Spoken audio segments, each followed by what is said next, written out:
Woo! Colton Parayko answers, looks at his buddies and says, let's go. Shot to the goal, save. Fowler picks it up. Woo! The Blues have earned a massive point tonight, and now they'll see if the big one is still on the table. Snuggerud's going to bring it in the shootout. In on Grubauer.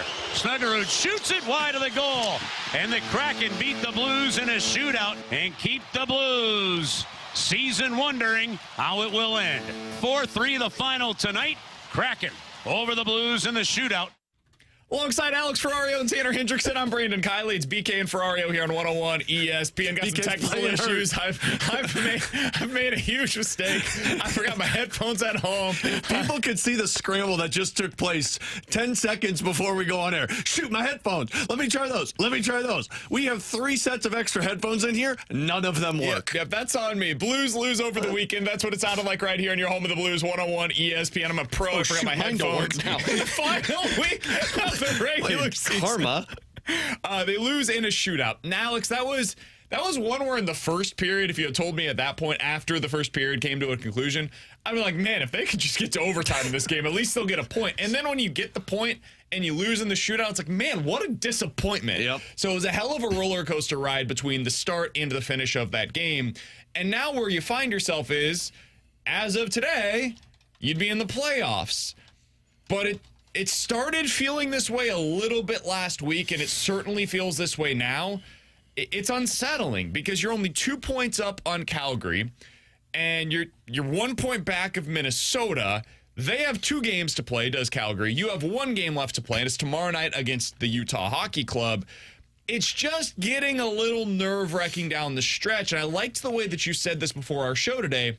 The Blues are either going to be an unbelievable story, where they were so far back going into the Four Nations face-off, and they found a way, right? They break the franchise record for consecutive wins, and they find a way to get into the playoffs. Or, boy, the Blues broke the franchise record for consecutive wins and still missed the playoffs. Yep. How are you feeling right now, Alex? Nervous.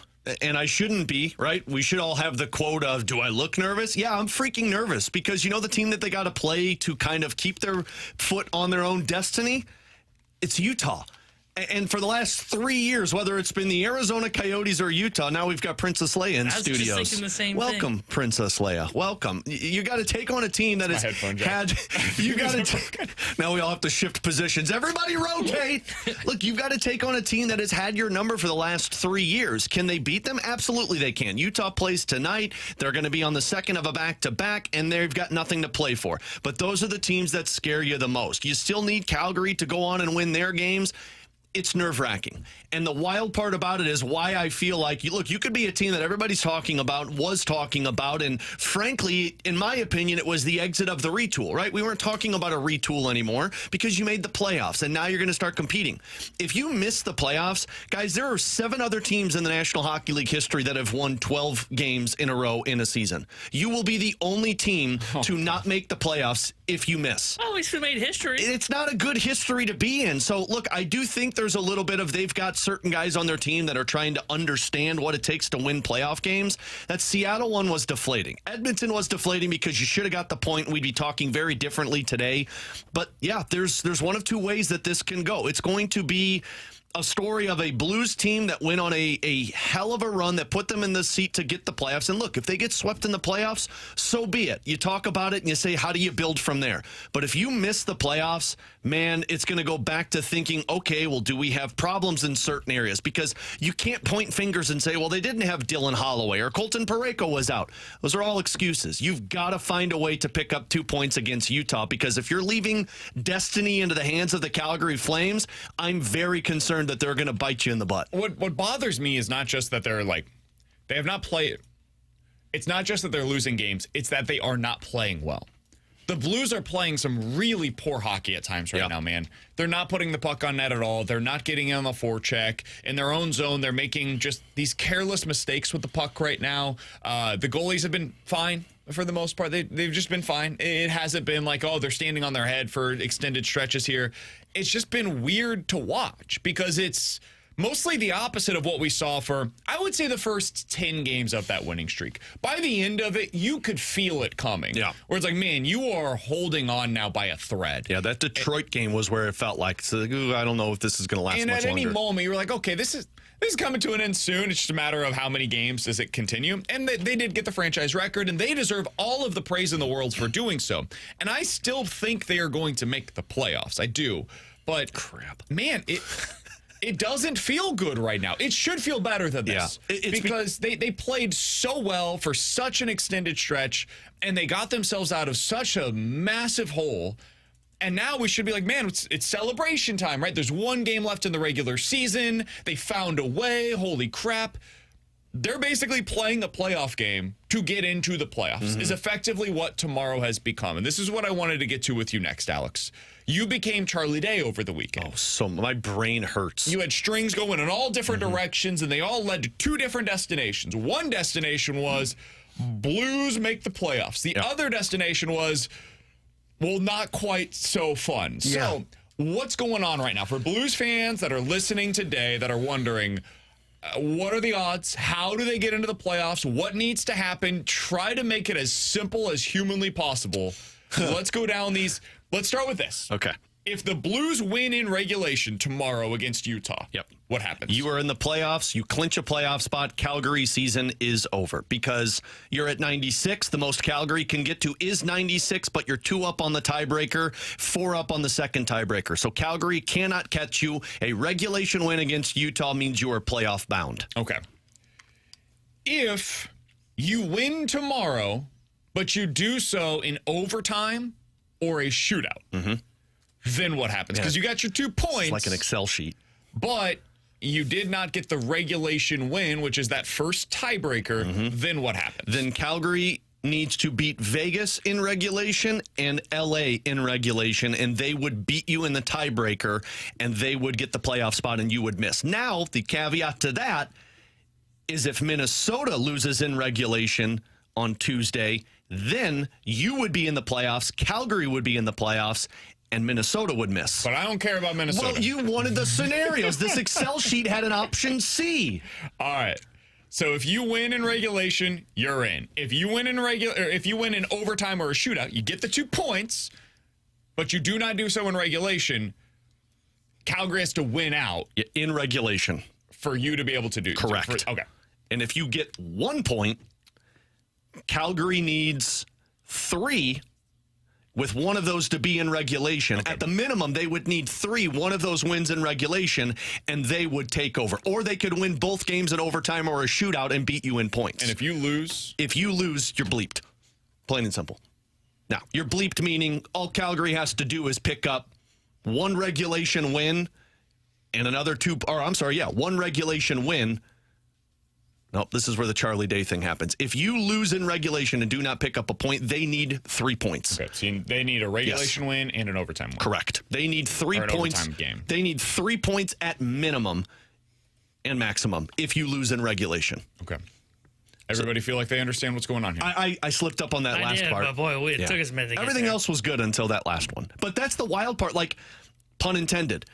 Yes, the destiny is still in your hands. And yes, you could still make the playoffs with losing in regulation. But Minnesota also, because Minnesota is just at risk like the Blues are. Now, Calgary still has to win out to catch Minnesota, and Minnesota just needs 1 point, and they clinch. The problem for you with Minnesota is that they have the tiebreakers. Yes, you need them to lose in regulation.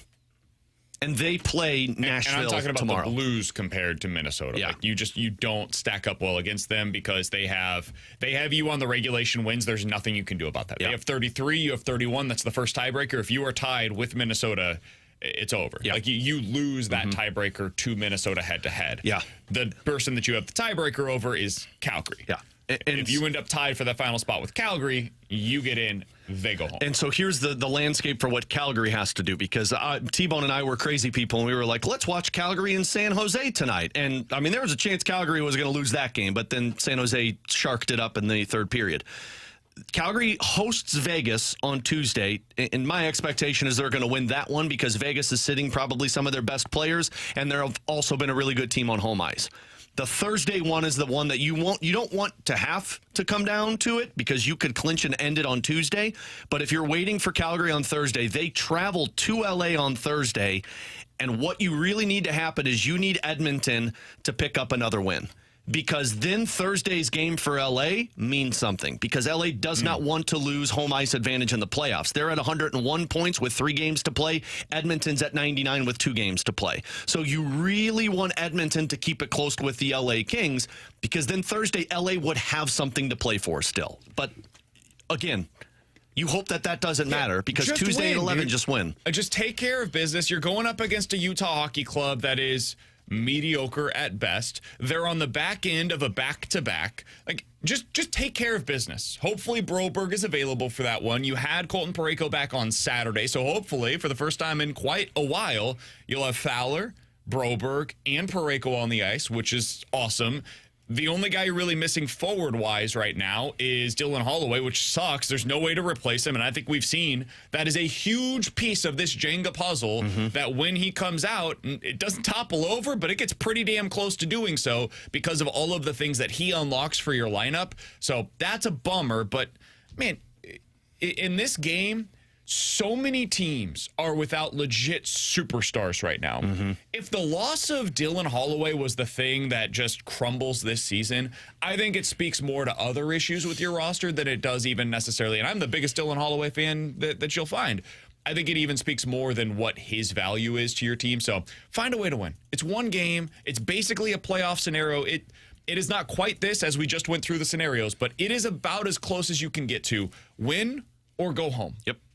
And that's what it feels like going into tomorrow night's game. So Blues did get the point. It was a huge one. They needed that point in Seattle against the Kraken. But, man, it feels like they left a lot out there because they could have had the 2 points, whether it was in regulation, in overtime, or eventually in the shootout. With Alex Ferrario and Tanner Hendrickson, I'm Brandon Kiley. It's BK and Ferrario here on 101 ESPN. We did get this on the YouTube chat. Alex, I'm curious, from Taylor. No update or mention on Holloway. What happened with him? It's unknown right now. The Blues have not made a statement on Dylan Holloway. We have no inkling if he has been skating or not, because he didn't travel with this team on the trip. He's stayed back in St. Louis. One part of me looks at this and says, look, they made it seem like it's pretty severe. I'm not expecting him to be available for them Tuesday or even in the playoffs if they get to it. But we're also seeing the NHL head coaches now play coy with guys and injuries and be like, oh, hey, Connor McDavid's still out. Oh, McJesus is risen. And then all of a sudden it was like, yeah, Parayko, now he's not going to play tonight. But then, yes, Saturday, Montgomery was like, well, he hasn't taken morning skate. And then he was out there for the pregame warmup and Parayko was back. So I could sit here and act like maybe Dylan Holloway rises from the dead and plays on Tuesday.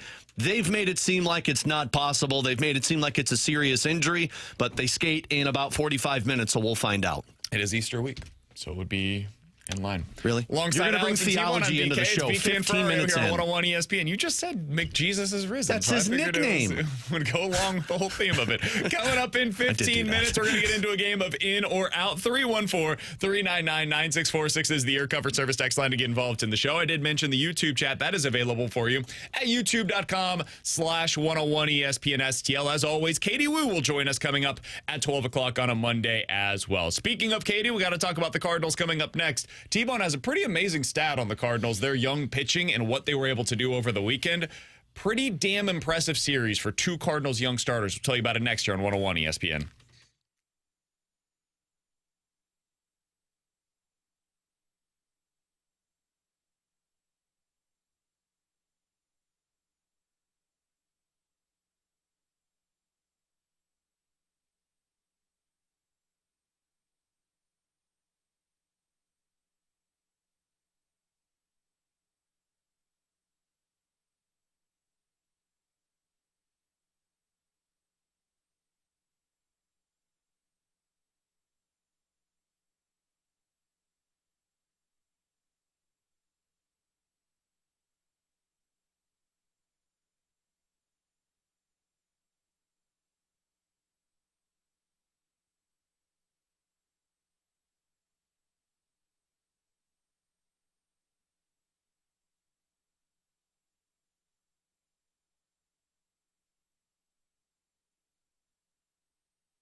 be better than we were. So to see Libby go out there and continue to pitch through some of that stuff and get out of it, one, feeling his position on that bunt was pretty sick. That's a tough play. Not many pitchers pull that one off. But then the way he used his stuff was awesome. Beat some guys with the fastball. Some of the guys that are overly aggressive, even when he got behind in counts, didn't give in, threw some good 2-0 changeups, 2-1 sliders. But overall, his mix was really good, was able to beat some guys out of the zone and beat some guys in the zone. So very impressive. Alongside Alex and T-Bone on BK, it's BK and Ferrario here on 101 ESPN. It was a good weekend for your two young starters that went up against the Philadelphia Phillies. This was going to be a big test. We said this going in, Alex. Big test for the pitching, especially Andre Pallante and Matthew Liberatore, because this is a Phillies lineup that lefties can do a little bit of damage against. Their best hitters, for the most part, are left-handed, so that is where they have their most struggles. So we went in wondering, okay, can your righty that profiles more as a lefty, and Andre Pallante and Matthew Liberatore, have success? The answer was yes, man. They looked great. Cardinal starters went a total of 18 innings. They allowed just 3 earned runs against the Phillies. None of those came against Andre Pallante or Matthew Liberatore. Libby yesterday, 6 innings, 3 hits, no earned runs allowed, struck out 7, walked 1 in his last 2 games. He has now struck out 14 with 1 walk in total that came against Philly in Pittsburgh. Alex, I know that you look at the line after the first 2 starts, it's like, hey, man, 8 earned runs allowed in 12 innings. That ain't great. Everything else about the process looked pretty damn good, though. I've been really impressed by what we've seen from Matthew Liberatore. I said coming into the season, I did not think this was going to work. But you might as well find out, because that's supposed to be what this season is all about. Seeing what you have in these young guys. Hey, man, we're 3 starts in. It's been a worthwhile experiment, because there's clearly something there with Matthew Liberatore if he can continue to run with this. Yeah, I mean, look, I was skeptical of Liberatore specifically after that Pirates game, because it was an offense that we talked going into the series of how bad they've been, and he gave up 5 earned runs. And I'm thinking, man, that's not something that you want to get too excited about. I'm going to give him all of his flowers. That was an awesome performance against Philadelphia. To get 7 strikeouts against that team that, frankly, poses a threat from top to bottom in the batting order, Cardinals might have gotten something right, which you don't say very often in terms of saying, like, hey, you okay over you there? don't say it very often. Me and him are typically the ones to say that too soon. I'm a little shocked you're on board and already. I want to make this very clear. I'm still hesitant here. I'm not. I remember last year, it was not with the Cardinals, obviously, but Jordan Hicks looked amazing early on last season for the San Francisco Giants. And then we got about 6 weeks into the year, and I was like, oh, okay, yeah, this isn't working. He's going to go back into his typical relief role. So, but I didn't just put on the pom-poms and say, Matthew Liberatore. It's been worth a shot. He looks the part of a mid-rotation starter, and that was always the hope is, can Matthew Liberatore become a 3 for you? And it's the swing and miss. That's what at least I look, because with Pallante, like I was in attendance for that game, Pallante, he doesn't have the swing and miss stuff. We know that about him, but he finds a way to get through games, and frankly, he is the perfect middle to bottom of the order pitcher for you that's cost-controlled. But Matthew Liberatore with 14 strikeouts in his last 2 starts. Now, I know one was against Pittsburgh, but overall, I do think the Cardinals may have at least found another option that's cost-controlled for their rotation. Is he an ace? Is he a number 1 or a 2 or a 3? Probably not. But you know what? You need those back-end guys to get you through. All right, T-Bone, you went into the vault, and you wanted to find out a very convoluted stat, a very BK stat, if I may say so myself. So I had a little bit of pride in what you did here. T-Bone went back to find when the last time was that the Cardinals shut out an opponent in 2 out of the 3 games in the series. And in 2 of those games, you had a young starter on the mound, 26 years old or younger, right? Yep. T-Bone, when was the last time that happened? Young starter on the mound, Cardinals shut out an opponent in 2 out of the 3 games in a series. When did that happen? Last time it happened was 2019. And it happened in September of that year with Jack Flaherty, who, of course, went on a tear that season at the second half, and Dakota Hudson, which is shocking. But Whoa, that's the ace. That was shocking to see. But, I mean, Dakota Hudson, little bit of the Andre Pallante profile of, hey, keep the ball on the ground. Pallante got better strikeout stuff. Libby's not Jack Flaherty, but how do we know? I mean, he ain't him. I mean, look, that's impressive, right? I mean, that's the last time the Cardinals had guys that were 26 or younger be able to accomplish that feat in the series. And they just did that with Matthew Liberatore and Andre Palante, two guys that if you would have asked me last year at this time and said, hey, Palante, Libby, you thinking like really good cost control starter in the Cardinals' future? I would go, well, Palante's in the bullpen and so is Libby, and that's probably what their future role is. So the fact that the Cardinals have this accomplishment from these two guys that are cost control, this is a huge win for the St. Louis Cardinals if this can sustain. I'm kind of with UBK. I think Palante is more sustainable than Liberatore because we've talked about this in the past. Weird-ish happens in the first month of the season. But, hey, man, Libby looks really good. I mean, his fastball looks good. His slider looks good. He's throwing the changeup a little bit more. He's got swing and miss stuff right now. He's attacking the zone. He's not walking anybody. This looks like it should be sustainable, but I really like what you're seeing from these two young arms for the Cardinals in their rotation. It changes everything. This is what they've needed. This is what they've lacked, is finding young starters at the back end of the rotation to prevent them from going out to the market and finding the next Miles Michaelis on a contract extension. The first Michaelis contract was great. Hell, even the second one was fine. It's this one. This is the problem. You look at it with Steven Matz. That's where they got themselves into issues. They did the exact same thing with Mike Leake, where they're like, man, we just really need to find ourselves an innings eater. Well, what if next year you come into the season, and again, this is getting ahead of ourselves, I understand that, but I'm just hypothetically speaking, if Libby settles in as a really solid number 3 in your rotation, and Palante settles in as a solid number 4, and now Michael McGreevy comes up by the end of the season, and he slots in as that 5. Well, you can work with that, man. Now I've got 3, 4, 5 under contracts next year for, what, $5 million in total between the 3 of them, as opposed to Michaelis, who is $18 million on his own to be back into the... And Steven Matz, who's another 11. Dude, I'm saving $25 million from what I was paying for the back half of my rotation to what I will be paying for them next year. I can spend that elsewhere. I can go to the market and find a $30 million starter to slot in as that number 2 starter for me. And it opens up so much flexibility for what this team is capable of going into the offseason.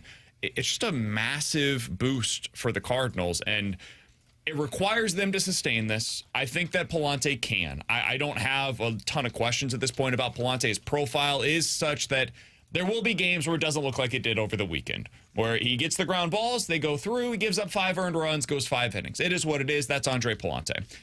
But there's also going to be a lot of games like it looked this weekend, man. He's as good as it gets in Major League Baseball at controlling the quality of the batted balls going up against him. It's impressive. Yeah. It's really impressive that they've been able to get this thus far, and I will give them full credit. Not a whole lot of people were saying you got to find out what you have in Matthew Liberatore as a starter. A lot of people were critical of them going into the season for doing so. It was worthwhile. Yeah, and I was one that wanted to see Michael McGreevy. Now, if you told me Liberatore or Matz, I was going Liberatore all day, but I wanted McGreevy. But, man, you might have fallen into something really worthwhile for your future, because if you find out that Liberatore is a good 4 in your rotation and a Palante is a good 4 in your rotation and McGreevy can be those, well, now you're filling out the back end of your rotation. You've got depth, which you haven't had for 5 years, and then you could focus on the front end of your rotation to really give yourself an upgrade. Yeah, and a young cost control left-handed arm that is more valuable in the rotation than it is the bullpen, right? I mean, they can go out and they can find somebody to fill the role of what Liberatore gave them in their pen. I mean, hell, they've done a pretty good job of kind of filling that void with Matz right now in the pen. So I like the fact that they were willing to do it. I didn't think it was going to work, but, I mean, BK laid it out when we had the conversation in spring training. If you truly believe in it, this is the last time you can really try it, because you had so many more arms that are coming with McGreevy. Quinn Matthews will be ready about halfway through this year, and then there's even more in Double-A. Like, Roby's been great so far down in Double-A. So credit to the Cardinals for making this decision. And again, like if this ends up falling apart, like we get later in the season and he starts to wear down because he hasn't thrown a ton of innings in the big leagues, boom, he can go right back into the bullpen. You've got other arms that are available for you. He has 2 quality starts already this year. He had 3 quality starts in every appearance that he had made prior to this season. 2 out of his 3 this year have been quality starts. Previously, he had 3 total in his major league career. Mm-hmm. That is just such a boost for this team, man. If they can get something more out of Matthew Liberatore, it makes that trade look a little more bearable. But more importantly, it sets you up for the future on what you need, and it becomes what the Blues did, where you find something that you weren't anticipating. Matthew Liberatore could be your Zach Bolduc, where you're like, yeah, there's clearly a role for this guy. I don't know if it's on this team long term, and I don't know if it's the most valuable role in the world, but Zach Bolduc, probably a really solid third-line winger for somebody, even if it's not the Blues. And then you got into that winning streak, and you saw what Zach Bolduc was capable of. You're like, Zach Bolduc ain't going anywhere, and that's a top 6 forward with what he's doing for us now. And he just opens your eyes on what he's capable of and what he can be for your team. Matthew Liberatore seems to be doing that very early on so far this season for the Cardinals. Still not worth trading for Babe Ruth, but agreed. Whatever. He's Alex. That's T-Bone on BK. 314-399-9646 is the Air Comfort Service text line. We got questions and answers in 15 minutes. In or out is coming up next here on BK and Ferrario.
Alex Ferrario with you to talk about my friends out at Dobbs Tire and Auto Centers. The real deal for real deals since 1976. Let Dobbs' team of 600-plus tire technicians and auto service associates care for your family vehicles. Whatever you drive, gas, hybrid, with the locations all over town, Dobbs will help you choose the tires that you need. And right now, they've got some April deals, money savers for you on new tires, including saving deals up to $180 on new sets of 4 select Goodyear, General, and Cooper tires over at gotodobbs.com. And the Dobbs team is ready to service your vehicles, including routine and preventative maintenance and complex diagnostic and engine repairs. Again, the Money Saver April deals, buy one, get one deals, quality Valvoline, conventional, and premium oil changes over at gotodobbs.com. The most locations around, including their newest stores in O'Fallon, Missouri, and Osage Beach out at Lake of the Ozarks. Check it out, gotodobbs.com. Dobbs, the real deal for real deals since 1976.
Tanner Hendrickson here, the Sports Center update driven by Johnny Londa Chevrolet and Johnny Londa Autoplex. Blues have a chance to clinch their spot in the playoffs tomorrow night. If they get a regulation win over Utah, they are in. Pre-game coverage starts tomorrow night with Alex at 6 o'clock. Then puck drop at 7 o'clock with the voice of the Blues, Chris Kerber. And the Cardinals took 2 of 3 over the weekend from the Philadelphia Phillies. Tonight they start a 3-game set with the Houston Astros. 6:45 is first pitch. Sonny Gray's on the mound for St. Louis. Framber Valdez will be on the mound for Houston. The Sports Update is driven by Johnny Londa Chevrolet and Johnny Londa Autoplex. See them at londoff.com. Chevy, together we drive. Are you kidding me?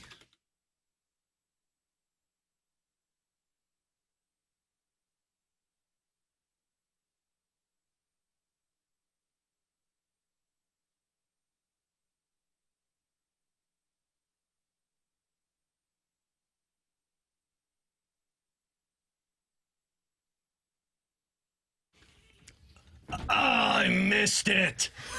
We're having conversations. Redo. 314-399-9646 is the Air Comfort Service text line to get involved in the show. You guys give us a scenario. We will tell you if we are in or out here on BK and Ferrario. Alex, I don't know if you saw this, but there was a quote yesterday that's gained some steam from Wilson Contreras, who basically said, I'm not going to the outfield. For the fans. I don't know why they're not here. He then continued. I want to make this very clear. He was not calling out the fans, basically saying, like, we've got a good club. I believe in everybody that's here, and we play for them. We want that energy while we're out there at the park. You were there on Friday night, Alex. It was not a particularly full crowd. They announced the attendance over the weekend, and it was 30,000 plus for each of the 3 games. The actual in-person attendance was certainly much below that. Alex, in or out? If the Cardinals were to go on a mini run here over the next month or so, Cardinals fans would jump back on board and we would see 30+ thousand in the stands, and it wouldn't just be a fake attendance number. It would be very real. In or out? Out. And then you got to do one of 2 things. You have to go on a franchise-setting winning streak, which would be, 18 wins, trumping the 7 that they had, or you got to make the playoffs. I don't think a mini run, winning 2 of 3 in 5 straight series, is going to change anybody's opinion. I think people are frustrated, and I can understand why. A mini run doesn't fix the problem. It's just putting a Band-Aid over it. I think there are going to have to be significant changes for people to buy in, so I would say out. I would say out as well. I don't think it's a mini run does you anything. I think this is stuff that's been building for years, not just, oh, hey, we saw them not do anything in the offseason.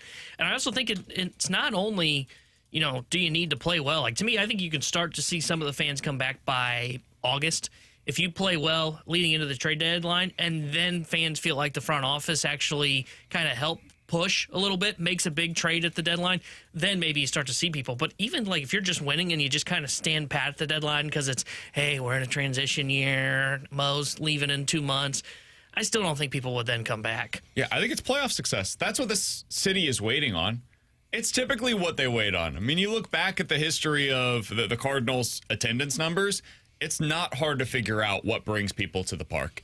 It's when you're within a couple of years of a World Series appearance, or you're within a couple of years of a 100-win team that had real aspirations of getting to the playoffs. Dude, we haven't had that in a decade here in St. Louis. 2015 was really the last time that you had a team here in St. Louis that you believed could go to and win the World Series. Since then, it's been a little different.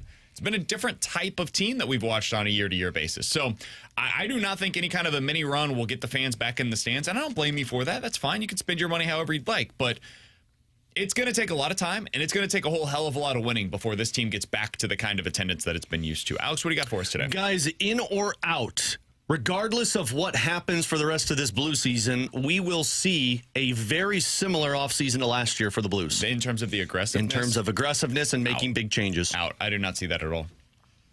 I think they will make a swap maybe. Maybe you see a Justin Falk moved out, bring a defenseman in. I do not think it will be as hyper-aggressive as it was last season, where you bring in 2 really high-level players from the offer sheets. And then they also had some buy low candidates that they brought in with Matthew Joseph and Alexander Texier. I do not see it that way at all. Yeah, I think I'm going to lean towards out. You wanted to say in. Yeah, I don't know what Army's going to do. And, like, some of this might just be because I'm not 100% sure they're going to be in the playoffs, which could really change what Army decides to do. But I will say out for now. If they miss the playoffs, which I don't think's going to happen, but if they do, I think then I would be more likely to lean towards in. I'm in. I think we see another aggressive offseason regardless of what happens. I was looking at this over the weekend. You've got $5 million potentially coming off the books if you could find a way to move on from maybe a Joseph and a Texier. We've talked about the potential of Falk or Letty. You've already got about $9 million with the cap going up next year with, of course, a couple of RFAs. I do wonder if this is an offseason where they make some hockey trades and say, cool, let's go see if we can upgrade from what we just had. Guys, in or out, the Cardinals will finish above 500 in the month of April. Oh, in the month of April. I thought you were going for the season. Oh, no. I'm not that adventurous. I'm not that wild. They're 7-8 right now. Are you saying, like, you're including March in this, I'm assuming? Yes. Sorry, yes. I just want to make sure that we're... By the end of April, they're above 500, in or out. Man, that was a big series right there. I know it's basically one extra win than what you were thinking, but it banks that win, and that's a big deal. Why not? I'll say in. Cincinnati, I think you should be able to take 2 of the 3 games that you play prior to the start of May. I don't think Milwaukee's all that great right now. Atlanta is really going through it. And have you guys seen the numbers offensively for Houston? They've been horrific so far this season. The numbers were horrific for Pittsburgh, too. Yeah, we'll see if that continues going into this series. But Houston's been one of the worst hitting teams so far in Major League Baseball. As a team, they're batting .219 and they're slugging .320. They have been horrible offensively so far this year. So I'll say in. You find a way to be just above 500 by the end of this month. I'm going to say out. I don't think it'll be massively below 500, but I don't think you'll be above 500 because you're already in the midst of a long streak with no days off. And as we've recognized in that Pittsburgh Pirates series, I think days off, or no days off can affect this team. Sure. So I'm going to say in. I think they will finish one game above 500. And all that means is if you earn a split with the Mets, which I think they can do, and then you win the series at Atlanta, Milwaukee, at Cincinnati, and then depending on what happens here, like if they lose 2 or 3 to Houston, they do what I just laid out there, they're one game above 500. And I think that's what's going to happen. So I'm going to say in. All right, 314-399-9646 is the Air Comfort Service text line for in or out. You guys give us a scenario. We will tell you if we are in or out here on BK and Ferrario. In or out, you'd rather see Calgary make the playoffs than Minnesota. in that scenario, you end up in Vegas, right? And I don't even really care. I just don't like Minnesota. I'd like to see them lose. So, yeah. But, yes, in that scenario, you would get Vegas, which I've said for the longest time I believe is a better outcome for the Blues than Winnipeg, especially when you don't have Dylan Holloway. So, yeah, in. I'll say in as well.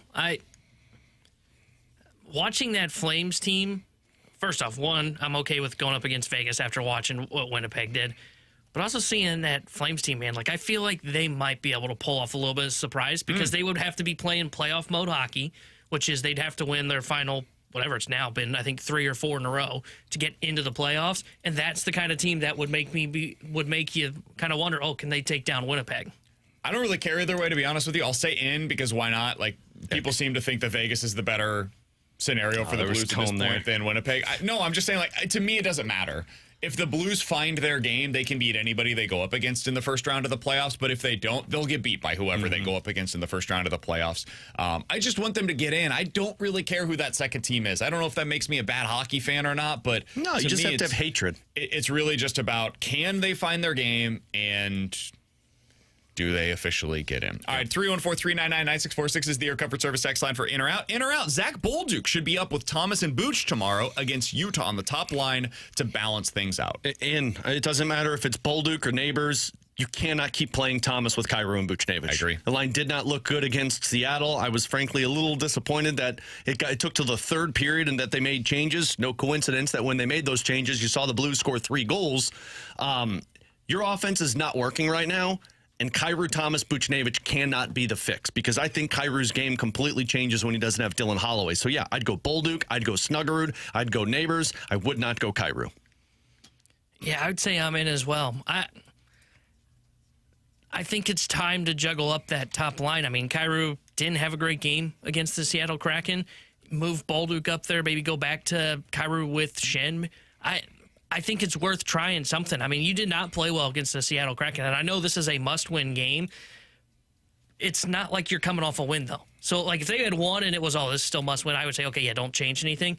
They haven't played well for 3 games in a row, so I'm in on juggling up the top 9. Yeah, Thomas Kyrou Buchnevich in that game that they played together had only on Natural Stat Trick had 2 minutes and 12 seconds of offensive zone time. That's how Natural Stat Trick is looking at it, and they had 1 scoring chance. Yeah, it's not good enough. I mean, it's not a top line. And now going up against Utah, that will put their best defensive matchup against that top line. You've got to have depth. I think it's worth noting they had been really good prior to that game. Like, mine is less about them not being a good line. I think they are a really good line when they're together, but you lose every other line by doing it that way. I think they're only good in short sample. They're good when you throw them together in the middle of a game that the other team's not prepared for. They're not good when they play 3 straight periods together because I think other teams can recognize their weaknesses. Maybe whether it's that or something different, I still feel like you lose more from those middle 6 lines. And that's really what I'm trying to guard against. I think Kyrou helps balance out that second line. Putting Bolduc up on that top line, you still get a lot out of them, and I think it brings the best out of Zach Bolduc as well. So I'd like to see that. We will find out what they decide to do when they take the ice later on today for morning skate. Alongside Alex and T-Bone, I'm BK. It's BK and Ferrario here on 101 ESPN. Coming up in 15 minutes, we'll talk to Katie Wu, Cardinals insider for The Athletic. Questions and answers coming up next here on BK and Ferrario.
Alongside Alex and T-Bone on BK, 314-399-9646 is the Air Cover Service text line for questions and answers. Katie Wu joins us in about 10 minutes here on BK and Ferrario. From the 314, guys, do you believe that the Cardinals will make the playoffs this year?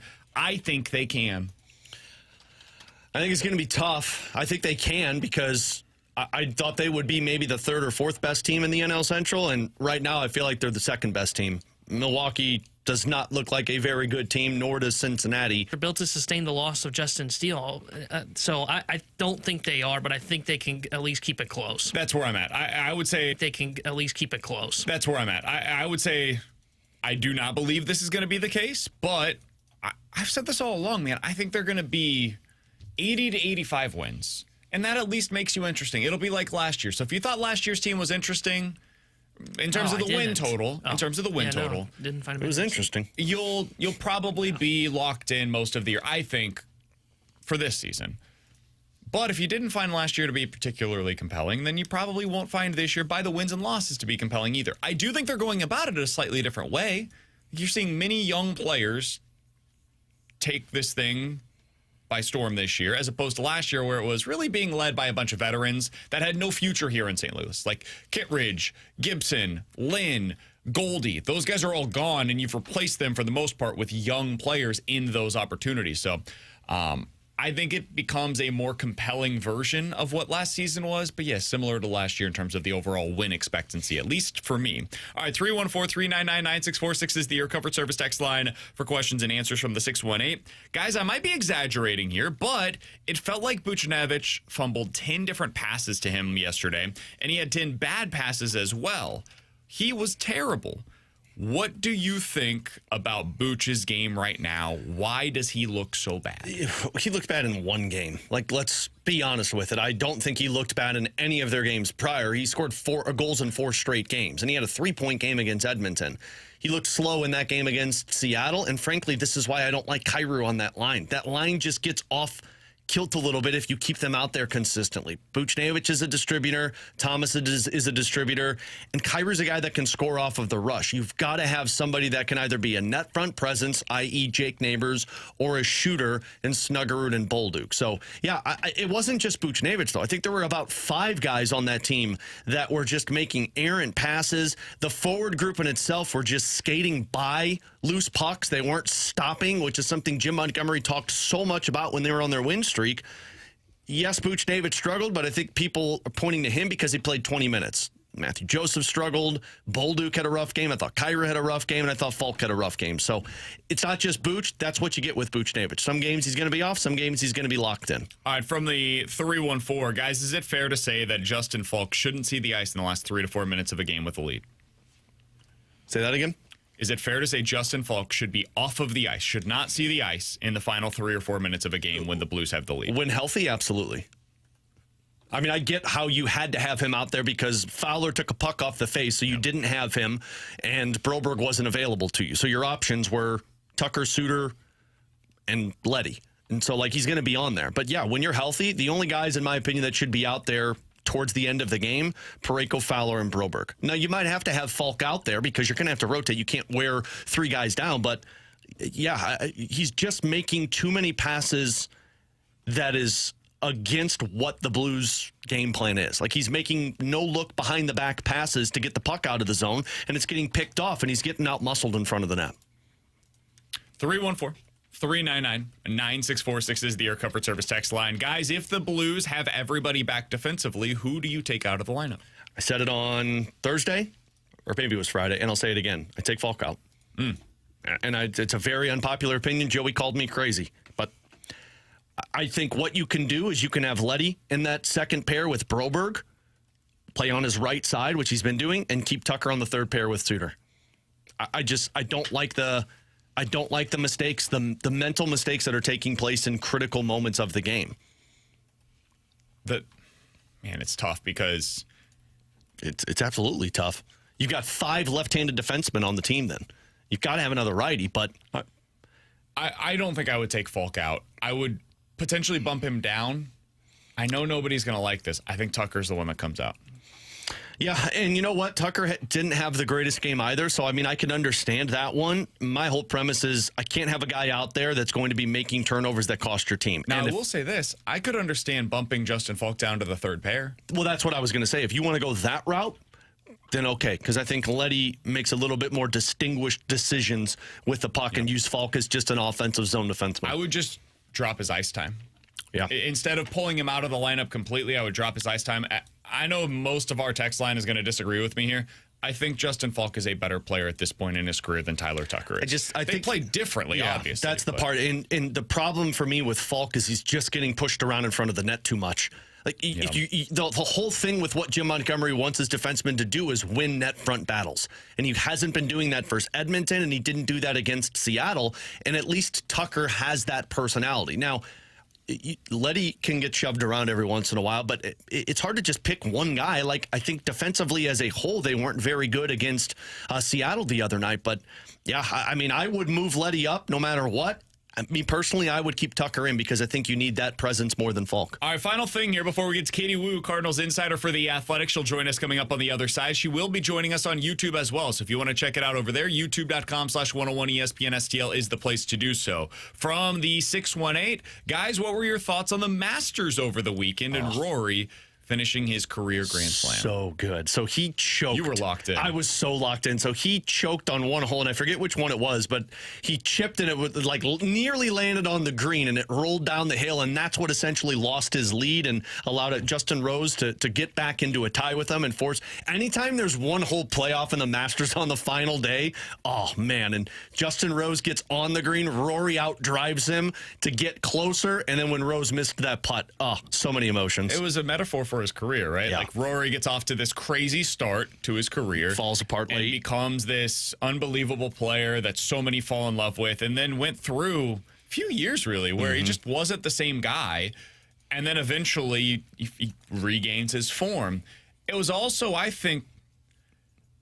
thought it was pretty poetic that coming off of everything with Liv and everything that's taken place with golf over the last couple of years, for Rory to be the guy that was so outspoken about, I'm not doing that, I play for the PGA, and then for him to finally get his Masters and to do it in this way on that playoff, it was awesome. It felt right for it all to come together that way. It felt like a baseball moment, honestly, in a lot of ways, because baseball does those moments really well. It's one of the sports that, to me, does it the best. Golf is another one that does them pretty well because you are so isolated. It's like when you're taking a free throw. That's one of the moments where I truly do believe in choking because you have time to think about it. Golf is a sport where everything, you have time to think prior to the shot. So choking is a real thing in golf. It was a really, really compelling watch on Sunday with Rory down the stretch. When Justin Rose missed that putt in the one-game playoff to win it, that is the moment that I would have taken my club, snapped it over my knee, and then chucked it into the fans. I don't know how he remained composed. Coming up next, Katie Wu, Cardinals Insider here on BK and Ferrario.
Alongside Alex and T-Bone on BK, it's BK and Ferrario here on 101 ESPN, and we are happy to go out to the Callier and Thompson hotline as we do each and every Monday here on BK and Ferrario to be joined by our friend, the Cardinals insider for The Athletic. She is Katie Wu joining us here on the show. Katie, hope you enjoyed the weekend. Some good baseball for you to watch, some fun baseball for you to watch on Friday night as well, with Pedro Pais playing a little bit at second base. How you doing today? I'm well, gentlemen. A big series win for St. Louis over Philadelphia. I said this on my podcast last night. Didn't exactly envision the outcome based on the pitching matchups, but I think this is pretty indicative of what we're going to see from the Cardinals this year. A lot of highs, some lows, and some inconsistency. All in all, though, great weekend for St. Louis. They really needed that after the road trip. What did you think was the biggest storyline coming out of the weekend? We talked in their open about the starting pitching, specifically with Palante and Libby, but what did you think was the biggest storyline coming out? I thought it was the starting pitching. This is not exactly a bold proclamation, and this is something that teams deal with all the time, but you're only as good as your starting rotation. And I thought the Cardinals showed that, the negative side in Boston and Pittsburgh and the positive side against Philadelphia. They limited a Phillies lineup to 4 runs in 3 games. They pitched fantastically. I mean, all 3 starters, Andre Palante, Miles Michaelis, Matthew Liberatore, needed to take steps forward, albeit in different reasons. And I thought each of their performances over the weekend showed what each pitcher is working for and positive steps in their directions. The biggest one, I think, was Miles. Sure, that stat line is not much to write home about, 5 innings, 3 earned runs. But the way that he was able to overcome a bad call in the first inning, which led to that 2-run double, not a good pitch still. You have to execute. He was able to retire 12 straight, strike out 5, 6 strikeouts on the day, more swing and miss, was getting more comfortable with the chase pitches. That's what Miles Michaelis needs to do to be successful. I think if he goes out and he gives you 5, 6 innings of 3-run ball, the Cardinals will gladly take that. And that's exactly what he did on Saturday. Katie, I can't believe I'm asking you the question this way, but did the Cardinals get it right with Matthew Liberatore? You know what? We talked about this coming into the year, right? If they're going to give Matthew Liberatore extended time in the rotation, they need to do it in the way that Ollie Marmol said to start the season. Sorry, guys. I don't know where my cat came from. I was wondering what was going on. I didn't know if it was a bird behind you or if it was your cat that was just coming up and cat needs some food. She hates Katie the was a computer. total pro, though. She tried so hard to keep that thing on the rails. I did. But then I saw you guys laughing, and I'm like, let's just start over. What was the question? Did the Cardinals get it right with Matthew Liberatore? There we go. Great Kat question. didn't like my question. I understand it. I think so because, BK, I think you and I agree with on this.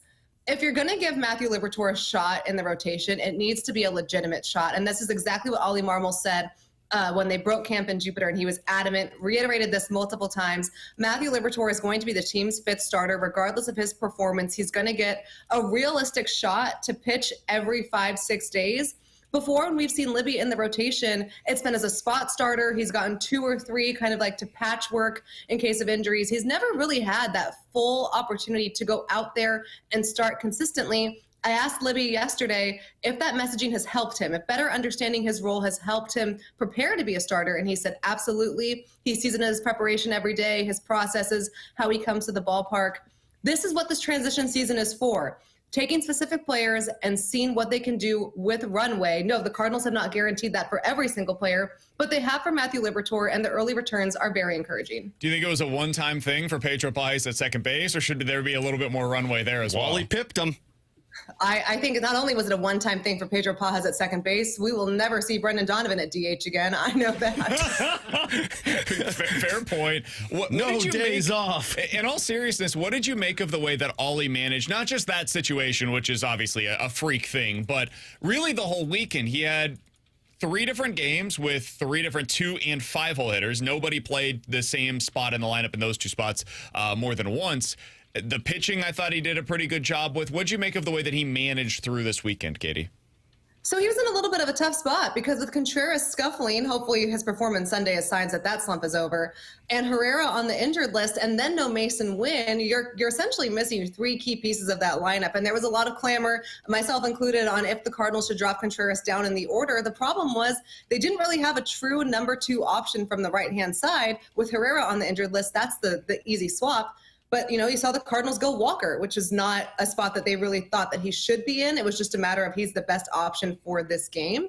So, I don't think that I understand why Ollie Marmol put Brendan Donovan at DH on Friday. He was trying to work in a day and a half of rest. It backfired in the most hilarious way possible. Yes.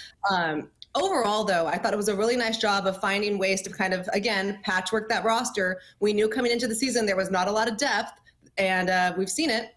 Well, they'll be okay with the JC and Donovan switching off at shortstop. It's a better opportunity for Nolan Gorman. I thought overall, though, Ollie Marmol did more or less. People are going to hate this. Here comes the text line. He managed the series very well. As a follow-up on that, Katie, how do you expect them to manage this shortstop position for the next week or so? So they won't necessarily be a strict platoon, and Ollie Marmol, and we said this before, backs are finicky, so that's my disclaimer. They don't envision Mason Wynn missing that much time based on his prior history with his back issues. Ollie was saying he was going to definitely miss more than a couple of games, but could be back in action up to 4 to 6 days. Obviously, the Cardinals can't go without a player on the bench for that long, so they IL him, and they're going to kind of platoon, but not fully. Thomas DeJacy, Brendan Donovan, and Nolan Gorman. Now, you will see Nolan Gorman against some lefty starters that he profiles well against. He can hit left-handers, but the Cardinals also want to continue working in playing time for DeJacy. And so you'll kind of just see, I don't know, a mix of those three. And it's fine for, 10 to 2 weeks. It's not necessarily a plan that I would go with all season, but this is kind of when they rolled the dice and decided to go with a lineup without a shortstop, a backup shortstop, I should say. This was the exact situation that they kind of knew they were going to run into. It's fine. It's not something that excites me that I think is a strength, but it'll do. Katie, Jordan Walker, his 3 hits in this series, and of course the big one was that home run. Are you starting to feel like you're seeing a little bit more of a confident Jordan Walker? That's exactly the word I would use to describe Jordan Walker, and that's the exact same word Ollie Marmol has used as well. It's on both sides of the ball, right? When you see, there was this play in Pittsburgh that we barely talked about because it ended the game Tuesday against Paul Skeens. Off the bat, I thought that was a gap in the gap to right center. Jordan's first step was on it. His route was direct. He put his hand up at the right time, snagged that liner out of the air, saved the game. That would have been at least a run, if not 2. And I think you've seen all around just a more assured sense of who he is as a player. His pitch selection has been fantastic to start the season. He's continuously improving in right field. You can see that. He takes the time to analyze where the ball is, and now you're kind of seeing where his instincts come in as well. It definitely feels like he trusts himself a lot more on the field. And then there was, the home run yesterday. You love to see that. If you give Jordan Walker a fastball high and inside, he does damage on those pitches. So that's exactly what he should be doing with that kind of pitch. I really like where Jordan Walker is right now. I think this is so instrumental to carry on the success throughout the season. And he's finally getting the chance to do so without the impending pressure of going down to Memphis if he struggles or slumps or, takes some time in the outfield. I think we're seeing a much more confident, to your point, Alex, Jordan Walker. Thought it was interesting over the weekend as well that we did not see Siani come in for Jordan Walker in their 2 wins. And I do wonder, Katie, if maybe that's telling on where they view this roster right now. It speaks to their confidence in Jordan Walker defensively, certainly. By the way, we're talking with Katie Wu of The Athletic here on BK and Ferrario. She joins us each and every Monday. Do you think that could influence their decision when Mason Wynn returns from the IL of potentially sending Siani down instead of Sajasi, who provides that right-handed bat off of the bench that allows them some of this flexibility? Yeah, the Cardinals are lefty heavy, and we've talked about this really dating back to last season, but it's an interesting question, and I'm not quite sure the Cardinals know what they want to do there. The thing with the JC is, and this is something that has not changed in John Mozeliak's perspective, I'm not sure with Mason Wynn back on the roster and Nolan Gorman that there's an avenue for him to play every day, and they don't want JC to sit the bench. So we've heard this before with lots of their prospects. It's the Cardinal, MO, if you will. But I do understand it because the JC is so young, and it still would absolutely benefit from reps every day, regardless of level. I'm not sure still where Michael Siani fits on this club because Victor Scott has excelled, and you're right about Jordan Walker. He's doing better. There's certainly a place for speed and the defensive replacement, but I'm not sure if that's what this Cardinals roster needs. We saw it in the opening series against Minnesota, and we haven't really seen it much since. So it's a great question and something to monitor. The earliest the Cardinals can have Mason Wynn back is April 22nd. That's midway through their series against the Braves, so we'll see. I get that they want prospects to play every day, and Katie, generally speaking, I agree with the philosophy, but what's the path for that for Sajasi? Forget just this year, but moving forward, there's not a spot for him to play every day on this roster here in St. Louis, given what they have in the middle infield. Like, at some point, don't you have to get him used to the role that he's going to play at the big league level if he's going to be here long term, which is probably a super utility, what used to be Brendan Donovan, what used to be Tommy Edmonds type of role. I mean, they're doing that. Different type of prospect, understood, but they're doing that right now with Luke and Baker, which is basically, hey, big boy, if there's a lefty on the mound, we'll bring you in, but otherwise, get comfy on the bench and you're our 26th man. There's nothing wrong with having those guys.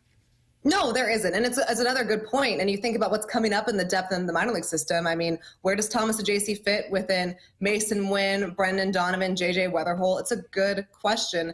And I think the Cardinals are still trying to figure that out. And that might be why they need to see him play every day, because not only are they evaluating their players at the major league level, they're evaluating players at the minor league level. Because when Chaim Bloom takes over, we have no idea what that's going to look like. Are they going to spend in free agency? Well, that's more of a DeWitt question than a Bloom question. I don't know. Are they going to really kind of emphasize player development, as that's been the trend under, Bloom's organizations? That we could lean that way, but it's hard to say for sure. So I think before the Cardinals make any decisions on Thomas Ajayce's playing time, they need to figure out what kind of player Thomas Ajayce is. And the only way you can really do that is by watching him play every day, regardless of level. All right, Katie, we'll get you out of here on this. We're going to get a projection from you. T-Bone asked us this question earlier. I want to get your thoughts on it. The Cardinals are 7-8 right now. At the end of this month, they will have played Houston, the Mets, Atlanta, who's really scuffling, Milwaukee, and Cincinnati for 3 games. Do you believe that the Cardinals will finish this month with a winning record? At least one game above 500? At least one game? Just one? Yes. Just one game above 500 would qualify. Yes, I do. I'm not saying they're going to be like 5 games over, but I can see them hovering right around or above 500, honestly, for most of the season. But doing so in April, given their schedule and who they're playing and some of these bigger teams, I think majority of fans would take that. Yeah, especially considering last year, 2 years ago, they were 10-24, and last year they were 15-24. Improvement, it's a hell of a lot better than what we've seen here recently. Let's go for 18-24. She's Katie. Yeah, incremental improvements. Great work over at The Athletic. You could read her 3 takeaways from the weekend. She keyed in on each of the 3 starting pitchers from the weekend. Really great piece over there on The Athletic. Katie, we always appreciate the time. Thanks for hopping on with us today. You got it, guys. See you later. See you, Katie. That's Katie Woo over at The Athletic and on Twitter at Katie J. Woo. Appreciate her time as always. Alex, I want to hone in on that shortstop situation with you because it is something that the Cardinals are going to have to navigate over the next week or so while Mason Wynn remains on the injured list. How do you handle this? Do you go with a straight platoon between Donnie and Ajayce? Are you using that spot the way that they were previously thinking about using center field to get guys playing time depending on the handedness of the pitcher? We'll talk about that. Hear from some of you guys as well. 314-399-9646 is the Air Comfort Service text line. Coming up next here on 101 ESPN.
Alongside Alex and T-Bone, I'm BK. It's BK and Ferrario here on 101 ESPN. We'll get into the Blues lines from practice earlier today here in just a little bit. They did take the ice for morning skate, and they changed things up a little bit. So and we'll get into Holloway that. has risen? Is that what you're saying? We'll get into that here in about 10 minutes or so.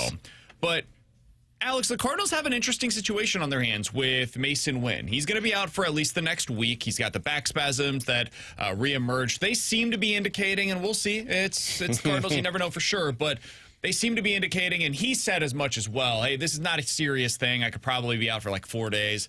I didn't want to go on the injured list, but they needed the roster spot, basically, to be able to make it through this 13 games and 13-day stretch. So we'll take them at their word for that. Over the weekend, it was one game for JC, a game for Donovan, and they seem to indicate that's their plan moving forward. We're going to split the time at the position between those two players. How do you think they should handle this, Alex? I think they should give the runway to Sajasi. I think they should just let him be the shortstop for them. And I know you can deploy both arms, but I like Brendan Donovan as the second base option for you. And frankly, he's probably the best one. And I know Gorman's there, and then you've got the utility side of all of this. Understand it. But I think it's not going to be Sajasi's permanent position, but it's really good to have that in your arsenal if you can play the shortstop, because we know he can play third. We obviously know he can play second. That is a weapon to have if you're a Thomas Sajasi, to where you can be the secondary option at the shortstop position if Mason Wynn deals with it, but also you keep that bat in the lineup. So I would put Sajasi at short, Donovan at second, and then you get Gorman in as you rotate with the DH and things like that. I would platoon it. I think when you go up against a lefty, and I know Katie said they don't want to do this. There's only one in this stretch that you'll go up against, and it's actually today. And that's fine by me. I think then you start Donovan at shortstop and you get Gorman in at second base, and then it allows for Burleson to be your DH. Like, now you finally are able to get all the pieces in that you wanted to, and I know that is lefty heavy. You can go to Sajasi against a lefty if they go to the pen and, like, say, Gorman's spot is coming up, for example. You can also go to Lukenbaker in the DH spot if a lefty comes up and Burleson is coming to the plate. I think that's the way you have to handle it. So if that means it's just the one lefty in Valdez tonight, okay, Sajasi will get the start at shortstop for me tonight. Baker's the DH, and then you basically go back to your kind of left-handed lineup for the rest of the righties that you see. I think that's the way I'd handle it for, like, tonight. I don't think it's hard at all. I think Sajasi should start at shortstop tonight. Tomorrow's where it gets interesting again. And I think the way that you probably handle this is Sajasi just becomes that, hey, somebody's getting a day off today. It's Sajasi that goes into the lineup. So especially because you're in this 13 games and 13 days stretch, I know that people don't like this, but it's just the way that they operate. You can hate it or love it, but we can acknowledge that this is what they do, right? They're going to get guys days off during the stretch. So at some point, you're going to see Victor Scott probably get a day off. When that happens, they will probably go with Michael Ciani in center field. But for other guys, like if Nolan Gorman, he just came off the IL, he's probably going to get a day off here pretty soon. They're going to want to make sure that he's 100% while he's going. When he gets that day off, guess who's going in? It's going to be Thomas Sajasi. So maybe Sajasi gets the start for Gorman later on this week against, I don't know, Peterson, another starter for New York. That's actually a lefty, so there you go. That's the other one. Maybe it's against Senga. You get him in back-to-back days. That's not a great option for a guy like Gorman. Maybe potentially Jordan Walker. Get one of those to a day off. They can handle this. Like, they can make it work this way. Again, it's only a week. If you get Sajasi 3 to 4 starts over the course of the next week, I think everybody will be fine with that. And then you have a right-handed bat coming off of the bench in the other days where if they go to a lefty reliever against Alec Burleson or Nolan Gorman and probably those two, most notably, you can just go to, for one of them, you go to Sajasi. For the other, you go to Baker. You feel pretty good about the way that your lineup is constructed now. Yeah, and it's the ability to use it as a weapon for the Cardinals. Like, you have a lot of guys who can rotate in and out. I kind of like the permanent positions, but I understand the platooning side of this, especially when you've got a young Sajasi who still is understanding the major league level. Nolan Gorman's working his way back. You have to get everybody at bats. People don't like that. The platoons pissed a lot of people off over the last couple of years. But look, right now it's been working, because even with Sajasi in and out of the lineup, he's still hitting for you. Absolutely. Nolan Gorman at the beginning of the season was doing that for you. So it's really the best way to capitalize. You're an offensive team. That's where your strength is going to be this year. So why not keep capitalizing Somebody on the text line said, guys, stop fumbling this lineup daily for the lefty-righty situation. If you're changing more than 2 spots in the lineup due to the left-right change, you have a bad lineup. Well, first of all, part of that is because of the injuries. Like, operate that way. Very few. Most of them have one or two spots where you're like, you know what? We're going to operate that way. Very few. Most of them have one or two spots where you're like, you know what? We're going to piece this thing together on any given day. The problem for the Cardinals in some seasons is it was 4 or 5 spots in the lineup that you felt that way about. Right now, it's not that way. It is legitimately 1 to 2 spots. You can make that work, man. It's basically, hey, at one of our middle infield positions, how are we going to navigate it for today? Depending on what the handedness, the style of pitcher is, you can make that work. Yeah, and sometimes they didn't have the dudes for one of the platoons, right? Like I think it was 23. Taylor Motter was their option against lefties, and it was against. I think he was in for Gorman, if I remember correctly. Great times. Like, yeah, of course that platoon didn't work. It was no offense to Taylor Motter. Taylor Motter, like he's not a big leaguer. They just have a better bench this year. They have better options, so I want to see those guys come in to be in good situations. Dude, Luke and Baker's been great against lefties. Yeah, and it's not about, and this is where I think Cardinals fans fall victim to, is it's not about looking at just 9 guys and saying, hey, they have to hit this. No, it's about looking at a position and saying this position as a whole has to give us, say, a 770 OPS this season. How do I get the most? It matters how I do it, right? 2 guys, that's fine. As long as you can do that, and you've got the 2 guys. Look at the Arizona Diamondbacks, for example. You know how they did it last year? They did the DH spot. They said we want about a 750 to 800 OPS, and we're going to split this with Jock Peterson and Randall Grichuk. Because Grichuk can crush lefties, doesn't hit righties well. Jock Peterson crushes righties, can't hit lefties. Long as you can get a combination of 2 players to equal out to what your goal is for that position, then it's totally fine. And that's what the Cardinals have right now. And that's why I don't mind the idea of, hey, let's just platoon this. Sure, off days are going to play a factor into JC makes some starts. He'll probably see a couple righties just because of that.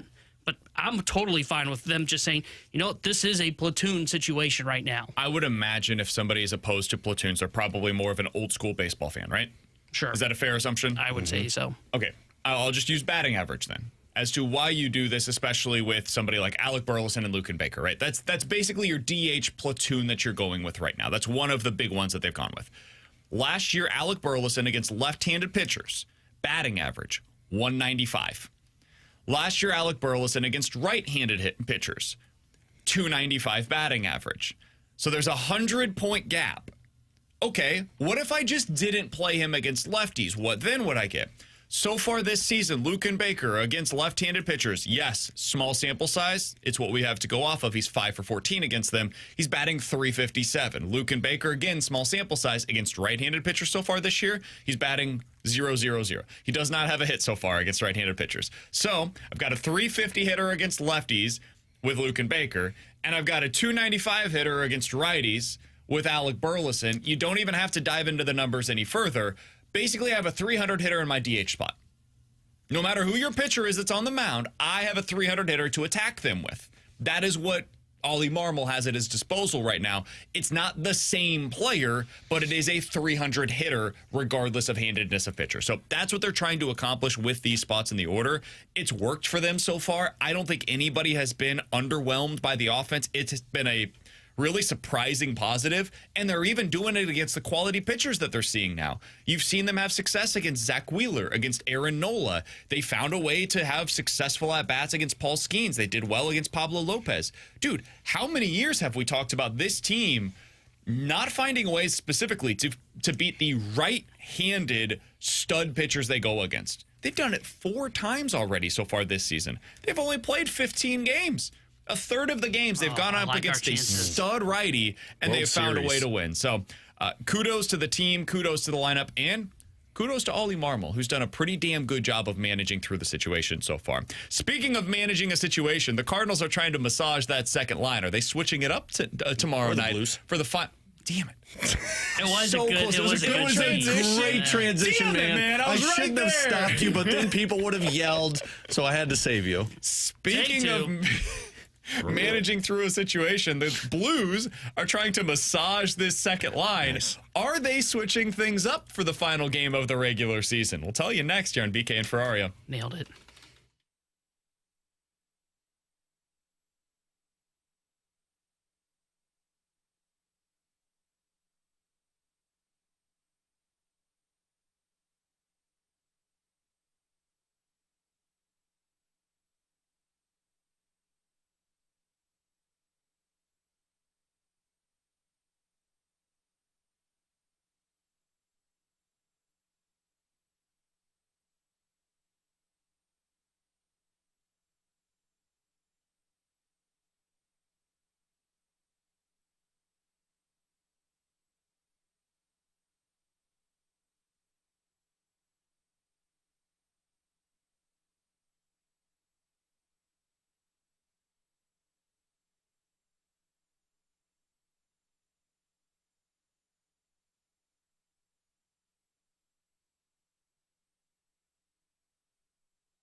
Tanner Hendrickson here, the Sports Center update driven by Johnny Londaw Chevrolet and Johnny Londaw Autoplex.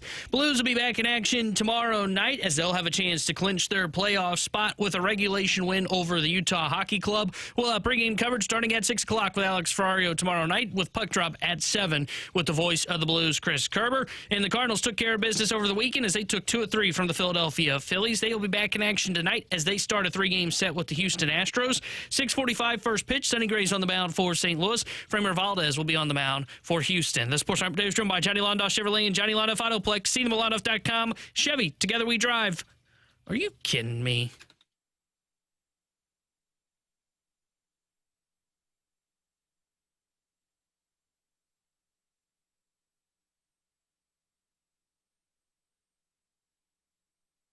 All right, the Blues are on the ice for their morning skate alongside Alex and T-Bone. I'm BK. It's BK and Ferrario here on 101 ESPN. Blues back in action tomorrow night. Final game of the regular season. They need a win in regulation to fully take care of business. If they do so, they're in the playoffs. It does not matter what happens around them. And Alex, on the ice today, they have switched up the lines a bit. They have Pavel Buchnevich with Robert Thomas. No surprise there. Jake Neighbors bumping up to that top line. Good. On the second line, it is Jimmy Snuggerud with Braden Shin and Jordan Kyrou. Kyrou and Shin back as that duo there. And then on the third line, it is Joseph, Sonny, and Bolduc, the third line that we have seen for the majority of the season. Dvorsky and Texier were listed as extras. It is notable that Texier was on the ice today, though. And then defensively, they have made a change because Broberg was on the ice today. Fowler up on that top pair with Parayko. Broberg is back in his second pairing with Justin Falk. And then on the third pair, it is Suter and Letty. Tucker and Kessel were listed as the extras. Alex, we can expand this big picture, talk a little bit more about where this Blues team is at right now. But lineup-wise, what do you make of the changes that they've made both to the forward lines and the defensive pairings? I like the forward lines. I've got Natural Stat Trick up here. In terms of Corsi rating, do you guys know the top 4 lines this season for the Blues? I know that Bolduc is part of like 2 of them. Yep. But Bolduc with Sundqvist and Joseph is the 4th best in terms of Corsi rating for lines that have played more than 75 minutes together. I would assume Shin, Holloway, and Kyrou is up there. That's the number 1 line. And then the 2 line is the WTF line, Walker, Fox, Toropchenko. That's the number. That's the second best line amazing. in terms of Corsi rating. And then your third is Thomas, Buchnevich, and Jake Neighbors. So what I'm getting at with this is you're trying to fix one line. You're trying to fix Holloway, Shen, Kyrou. And it's a big line to fix. But you know what you don't do when you're trying to fix that line? Screw up the other 3. So to me, best case scenario was you put Neighbors back with Thomas and Buchnevich because other than that short thing that we saw with Snuggerud, and I know Kyrou's been okay there at times, it's your best line. Neighbors, Thomas, Buchnevich. WTF line has been a go-to line for Jim Montgomery. You're not going to change that. Bolduc, Sundqvist, and Joseph have not looked good, but they've got to figure out their own problems on the ice. This isn't a matter of changing that line up. You're trying to fill the void of Holloway. You can't do that. I would just put Snuggerud there and let that line try and work because Holloway on that line, although Snuggerud is not the same player, they've got some traits that are similar. They have a similar shot. That's pretty much it. They both have speed, which I think can be utilized. Fair. And Snuggerud's not afraid to forecheck. We saw that in the game against Seattle, where he will go behind the net and try and create some opportunities. The other line that has been good with Shen and Kyrou this season is Brandon Saad. So, you're trying to find something between Brandon Saad and Dylan Holloway. And whether it's Bolduc or Snuggerud, fine. But don't screw up the other 3 lines. So, I always will defer to Jim Montgomery, right? He's had the Midas touch with this Blues team, and so far be it for me to question this. I don't like it. And the reason being is because I think that you're missing a specific skill set on that Shin and Kyrou line. I think one of the things that went underrated about Dylan Holloway on that line, because we all see the speed, we all see the shot, we all see the distributing, all of that stuff is very real, and this is why he's so hard to replace, is because there are so many aspects to his game. It's literally impossible with any one player to replace that, especially on that line, which has been so effective. One of the things that goes underrated to me is his puck retrieval skills, his ability to get in on the forecheck, his ability to create space for his line mates. And I think that allowed Shin to have more success basically at the net. and it allowed Kyrou, while he, yes, is going to the net, a lot of that is rebound opportunities where he's going to the net. He's still kind of floating around. That's who Kyrou is as a player. That's what you want him to do. I think the guy that makes the most sense there, to me, is Jake Neighbors. I think he can help you create space for that line. I know he's not the fastest player in the world. I always think his skill, though, gets a little underrated. I mean, you saw it in that shootout. The guy is a really skilled hockey player. So I would have had Neighbors on that second line. I think Snuggerud's the one that I hate doing this, but I would bounce him down to that third line. You're not going to get the most out of him that way. There's just no way to do so. But somebody has to be sacrificed on that third line. And I still believe that Bolduc is a guy that deserves that opportunity in the top six. And that means that I have to put him on the top line with Thomas and Buchnevich. Yeah. I would treat it basically as two top lines. And then I honestly would use that third line as a fourth line in terms of time on ice and just make it work that way. So I would have gone Bolduc with Thomas and Buch, Neighbors with Shin and Kyrou, and Snuggerud with Sonny and Joseph. I get why they did it this way. I just would have gone about it differently personally. I don't want Neighbors on that line because I think his inability to use speed is what slows down that line. And Kyrou is a guy that his best asset is scoring off of the rush.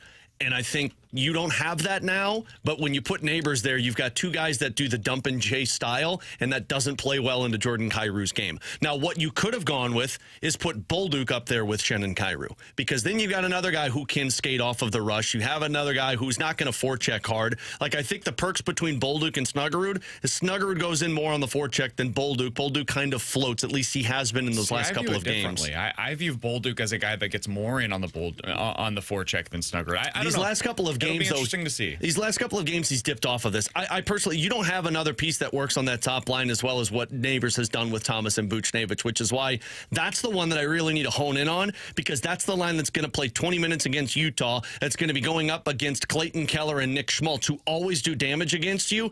I can't have Kyrou up there, and I don't know if I want a Bolduc or a Snuggerud up there in that game. More than fair retort. More than fair. Totally get that. The Snuggerud thing with Shin and Kyrou, it just makes me nervous. Yeah, it does, and that's going to be the line that you use second most, right up there with the WTF line. So I don't know if I want Snuggerud down with Sundqvist and Joseph because of how much of a liability they've been. At least Bolduc can cover some of that. At least with Jimmy Snuggerud, you hope that he can just keep the pressure the same as it has been with whatever line he's played with. But look, you don't have a Holloway. That's the problem. It's really hard to replace, man. It's impossible to replace. And what I've hated about these last three games is you're trying to replace Holloway by juggling up all three of your other lines. And it's taking away your opportunity to showcase depth. All right, next thing that we needed to get to is these defensive pairings. The big news here is that twofold. One, Broberg's back. He is on the ice today. He missed the game over the weekend for personal reasons, came back to St. Louis. Good to see him back out there. So you got Fowler with Parayko, Broberg with Falk, Suter with Leddy, which means Tucker is the one that is the odd man out. Alex, I know you would have gone with Falk as the odd man out. I never thought that was something the Blues were likely to do. Agreed. I did wonder, do they drop Falk down to that third pair, keep Leddy up on that second pair, potentially with Broberg? They split them up. How do you feel about the way that they went about it with their defensive players? I understand it. I just don't like it. And you know, maybe they can hone in on Justin Falk and the turnovers a little bit. Now that you've got Broberg back, he does cover a lot of the warts that can happen in games the same way that Jay Bomeister used to do it, the same way that Colton Parayko has done.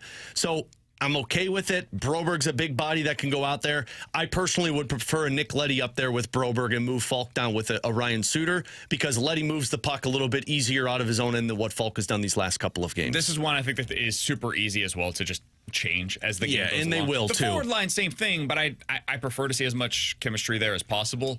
But depending on situation, depending on who you have out there, you'll probably get something a little different. It is nice to have Fowler, Parayko, and Broberg all together going into a single game. Finally. That's why I'm not as concerned about the Falk. Do I like it? No. Do I think it's going to be a casualty? No, because what Jim Montgomery and Mike Weber do is when defensemen are rolling, specifically late in games, he just starts double shifting guys. So you'll see Parayko out there with Fowler, and then you'll see Parayko go out there with Broberg. You'll see Broberg go out there with Parayko after a Fowler shift. He'll start double shifting guys. So this is the advantage. It's where I feel like the Blues really have fallen short in terms of the absence of Colton Parayko. Those few games that you gave up goals late in the third period with the goaltender pulled. That's what happens when you don't have Parayko. Dude is a closer, and you just haven't had him. And when you didn't have Broberg against Seattle, the warts showed because you lost Fowler with the puck going off of his face. Parayko was the only guy, and you didn't really want to throw 25 minutes at him after he had missed so much time. So you have to throw Falk and Letty out there. Those two guys are guys that I want about 17 or 18 minutes a night. I want the other three playing close to 23, which is kind of what my gut tells me for Tuesday. The last time that we saw all three of them on the ice together in a Blues uniform, March 5th. It has been almost 6 weeks. Yeah, they did. They we won did. in a shootout against the LA Kings. And that was part of, like, that was coming out of the Four Nations face-off. That was the game that Parayko got injured, too. Yep. That's why I thought he was talking a game where Parayko didn't get hurt. Nope. 'Cause I knew that one they won. No. Well, Parayko played the whole game. Yeah, he got injured in overtime. Oh, yeah, that's 3-on-3. And then the rest is history. They went on a 12-game win streak. Yeah, wait, maybe. No, Parayko- shut it.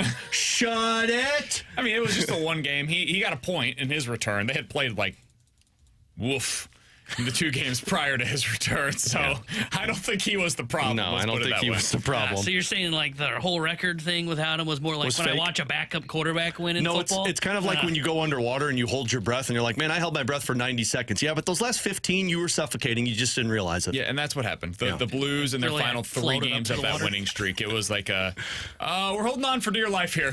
Like any help would be really nice. Guys!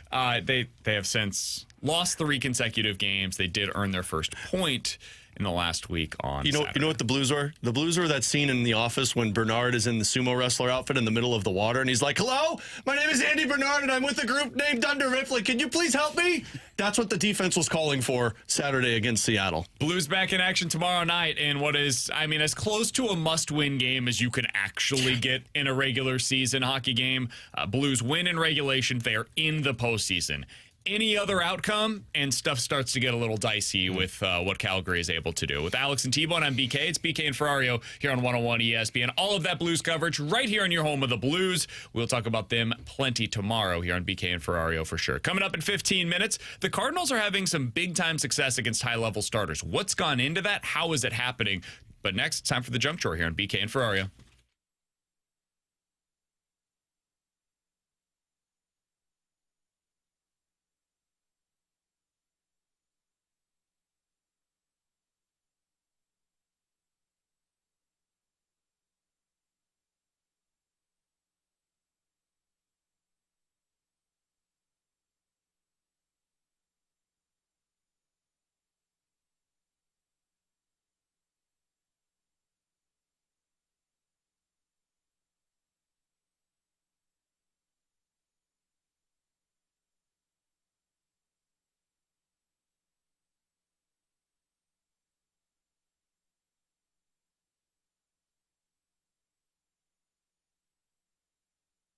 Alex Ferrario with you to tell you about my friends out at Classic Air Care who can take care of your HVAC system. They've been in the business of making people comfortable since 1926. And I speak so highly because I have used Classic Air Care on my HVAC system in 2 separate houses since 2016. My mom, my dad, they've been using Classic Air Care since they've owned a home. And why they use them? It's the customer service that you get. They find ways to maintain that older unit that you have, and it comes with the care that they provide. The maintenance agreement where twice a year, fall time, springtime, they come out, they clean the unit, they fine tune it, they make sure everything's good to go to get you through the heat in the summer and the cold in the winter. And the best part about it, and this is where that customer service comes into play, if issues pop up, you give them a call, they come out, you get priority because you're a part of the maintenance agreement, and you get that customer service where they explain the whole scenarios to you. They tell you what's wrong so that you know how to avoid it next time to take care of that HVAC system. If you're in the market for buying a new HVAC system, you can get a quote online for free. Use Classic Air Care today. Check them out online, classicaircare.com.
Alongside Alex and T-Bone, I'm BK. Alex has a list for us today for the junk drawer. What do you got for us, man? I love these, and the Hollywood Reporter put out one that fell right into my heart. 14 iconic moments, 14 iconic food moments in movies. So scenes in movies that revolve around food that are iconic. So I'm going to give you a couple of these because there's no way in hell you're going to get a couple of these. Hold on. I've got some that I've written down here. Okay, well. I believe that you've got a couple.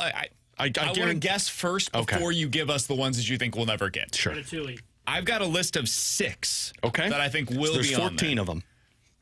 I think number 1 on this list, and I'm feeling pretty confident about this, T-Bone. You willing to go in on it with me? Sure. Lady and the Tramp. Nope. Really? It is number 2. It is number 2. I am really disappointed. It is number 2. Wasn't number 1. Ratatouille is, let's see here, 3, 4, 5, 6. Okay. We're doing pretty good. That's a good start. I'm trying to think of other. They don't number these, which sucks because I have to count in my head. I've got another one that I'm pretty confident will be up there. Okay. Pulp Fiction. Pulp Fiction is in the, let's double check, right? It is number 8. Okay. I'm sorry, not number 8. I've got another one that I'm very confident, and I don't think T-Bone has seen this movie, and I think it is something Pulp Fiction was number 3. Okay, that makes more sense. Yeah. That's a. Sorry, again, there's no rankings on this. I have to scroll through the entire article. When Harry Met Sally. That is number 1. Okay. That when you said I'll that, have I'm what like, she's having. Cat's Deli. That one, when you said it's like, I know what number 1 is. I'm like, I thought you would have had that. Have you seen that movie, T-Bone? I haven't seen Pulp Fiction. It holds up. You've It never does seen hold Pulp up. Fiction? No, Also I knew the holds up. name. I was like, why can't I picture? Pulp Fiction is so good. Yeah, it's a great movie. So good. Okay, All right, so we have the top 3. Yeah, you've got the top 3. You're welcome, T-Bone. I've helped you out a And little you've bit got number here. 6. Yeah, hey, I got a Mrs. Doolittle, I believe, will be on this list. Mrs. Doolittle. Mrs. Doubtfire? Is that Doubtfire, yes. Sorry. I didn't. You're combining Dr. Doolittle and Mrs. Doubtfire. That is not on this list. Really? Yeah. Are you talking about the one with the I'm surprised by the pie on her face? Yeah. That's not on there. Talladega Nights? Talladega Nights is not on there. And I was very Really? surprised that wasn't on there. Okay. What's the moment from Talladega? When he's at the Nights? dinner and they do the sweet baby Jesus wrapped in his swaddling. Elf is on here, and Elf is number 5. All right.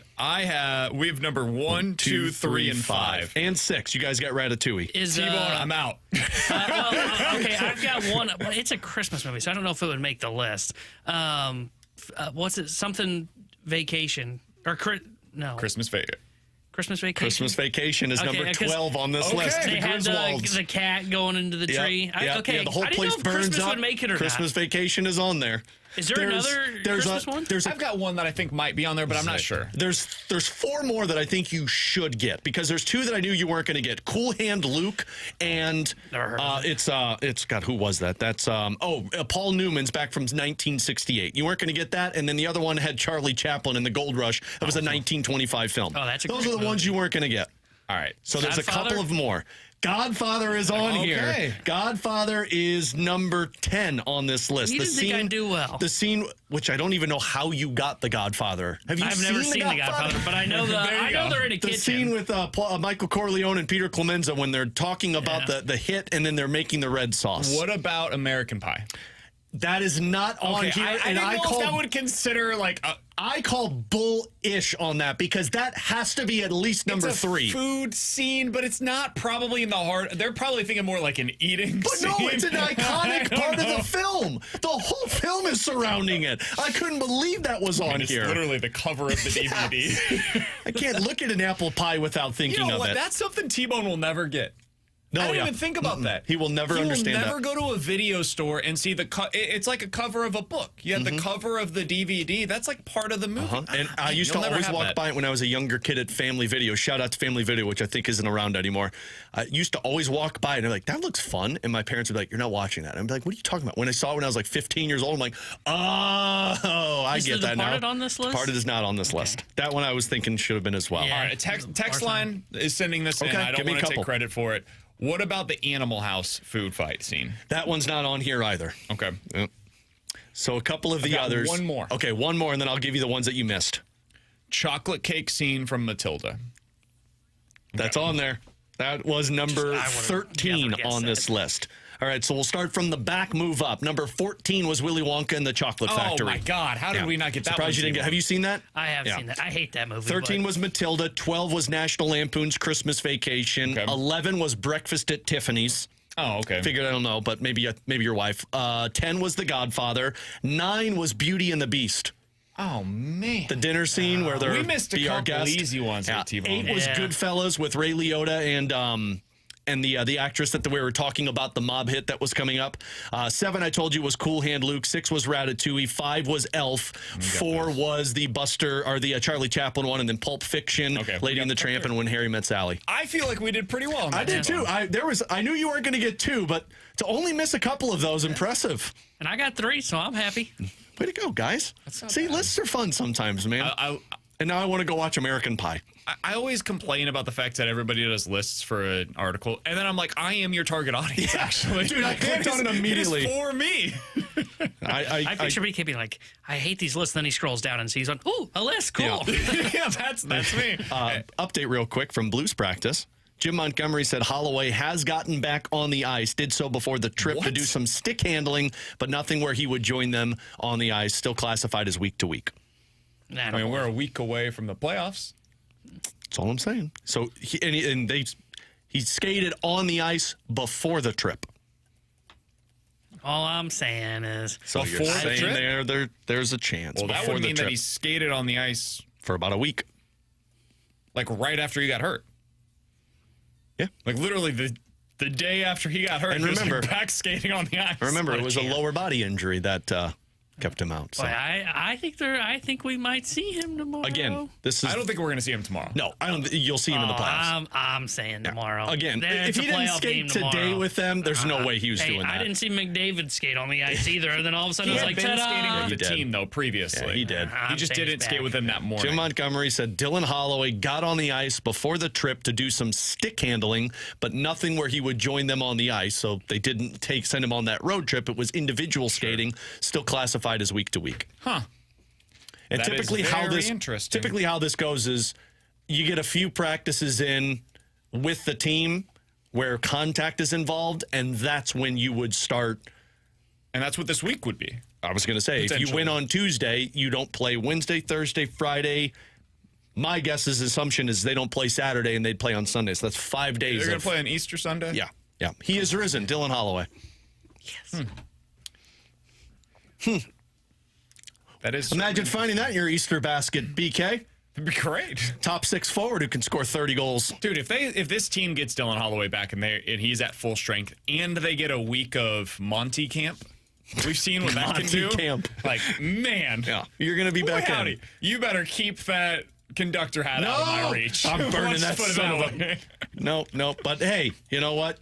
You got to win tomorrow first. All right, he's Alex. That's T-Bone. I'm BK. It's BK and Ferrario here on 101 ESPN. Coming up next, the Cardinals are having some legitimate success against high-level starters. Is this an indication on what this offense is going to be in 2025? We'll talk about it here on BK and Ferrario.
Alongside Alex and T-Bone, I'm BK. By the way, we have a new Cardinals podcast that's up and ready for you guys right now. It's available over on Apple Podcasts, Podcast One, Spotify, and YouTube, youtube.com/101 ESPN STL. It's called the Redbird Report. Please download that, subscribe to it if you're interested. It's myself and T-Bone, the two of us. It's not exactly the same conversations that we have here on the show.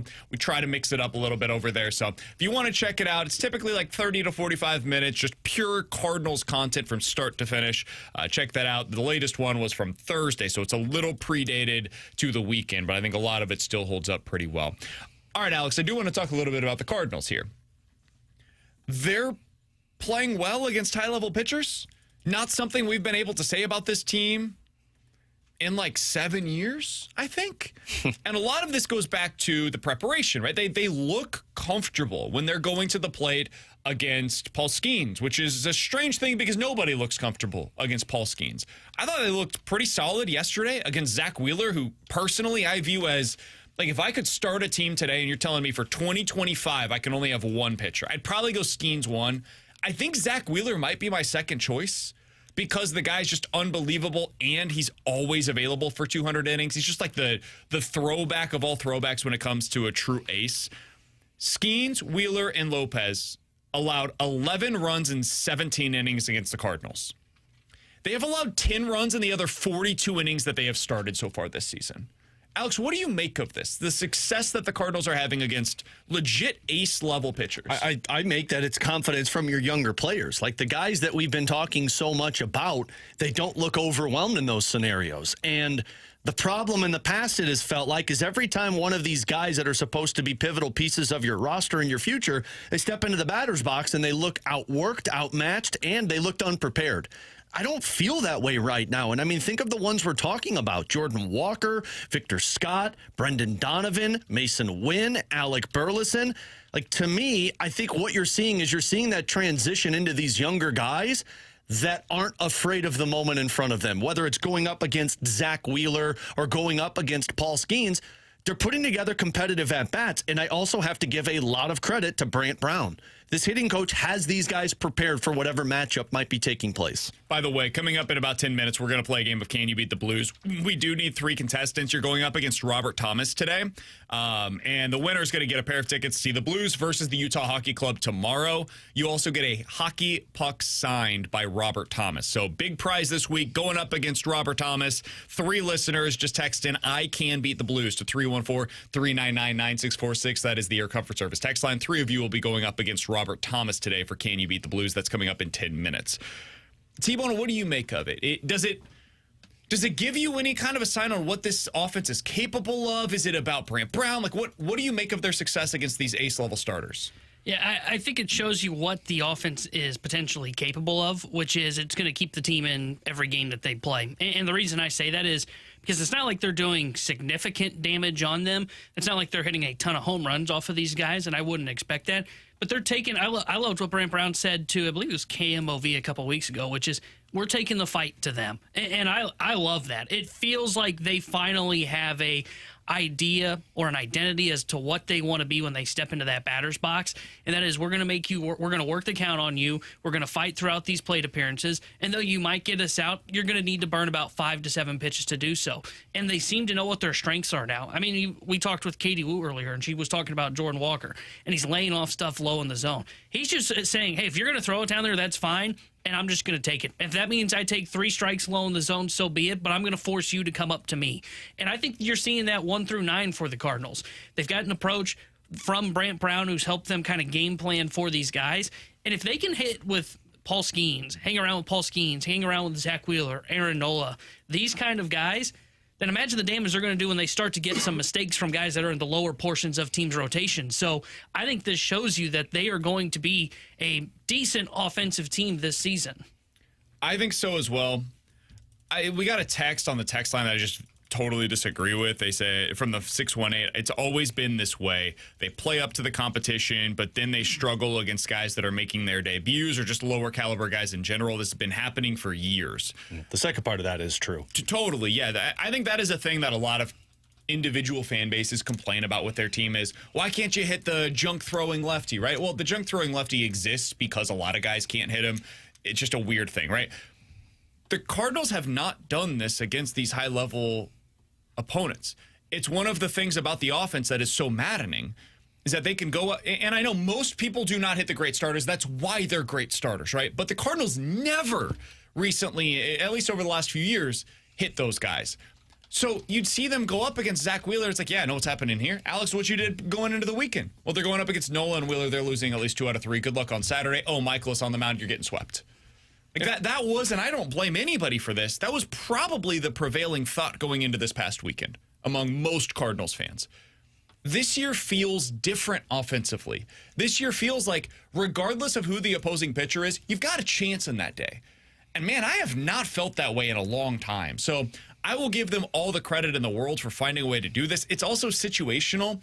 On the season overall, you're second in Major League Baseball in batting average, first in on base, fifth in slugging percentage. You're bottom 7 in strikeout rate in a good way. You're striking out at the 7th lowest rate in the sport. You're also 4th right now in batting average with runners in scoring position. You are having success. There's individual games you can point to where it's like, damn, 1 for 13, really? Yeah, that with one runners wasn't in a good scoring day. position. That sucked. But overall, you're 4th in Major League Baseball in batting average so far this year with runners in scoring position. You're 5th in slugging percentage with runners in scoring position. It just looks like a totally different offense. Yeah, and the hard part is I don't, like, the only reasoning I could come up with is either Brant Brown or these young guys getting opportunities, because your runners in scoring position guys last season were Wilson Contreras, Nolan Arenado, and Paul Goldschmidt. Paul Goldschmidt seems to be doing fine right now where he's at with the Yankees. Obviously, Contreras has struggled, and Nolan Arenado has kind of been the same, but it's Brendan Donovan hitting into the 3-hole. It's Mason Wynn hitting in the 8-hole. It's Lars Nootbaar in the leadoff spot. It's Ivan Herrera in the moments. Like, part of the pie should be going to Brant Brown for this approach, but the other part is, man, the Cardinals are just putting their younger guys in positions to actually have success to where the veterans weren't able to get it done the last couple of years. Yeah, I do want to keep an eye on that Brant Brown thing, in part because, like, you mentioned Goldie, who's having success right now. Have you guys seen what he's doing in He's been in great. New York? He's been awesome. He's batting .360 for them. Not as good as Tommy Edman. And he's slugging .485. Tommy Edman has the same batting average that he always did here in St. Louis. He's got the same on-base percentage that he's he always Tommy did here in St. Four-bags. Louis. Have you seen his home run tanks. total? Because Yeah, he Tommy is Tank. tied for the league lead. He has 6 home runs so far Thomas on the tank season. engine. So what you're saying is you don't need to put on a ton of muscle in the offseason like Contreras to hit bombs. Joe Davis was saying the on the reason I bring broadcast. this up is because Tommy Edman having success out in L.A., Paul Goldschmidt having success in New York. The Cardinals right now as a team here in St. Louis are all having, for the most part, success under a new hitting approach as well. Maybe the Cardinals hitting approach just kind of stunk on under their old hitting coach. I'm not placing all of this at the feet of Turner Ward. I think he's got to wear a decent amount of it with what we're seeing so far this year. Some of it is, hey, young guys have taken that next step. Kudos to them. Some of it is they're getting a better approach. And also, some of those young guys took regression under the previous hitting coach. Sure. Like, I know we can say, like, oh, well, there was stubbornness on the player, and some of that might be potentially true.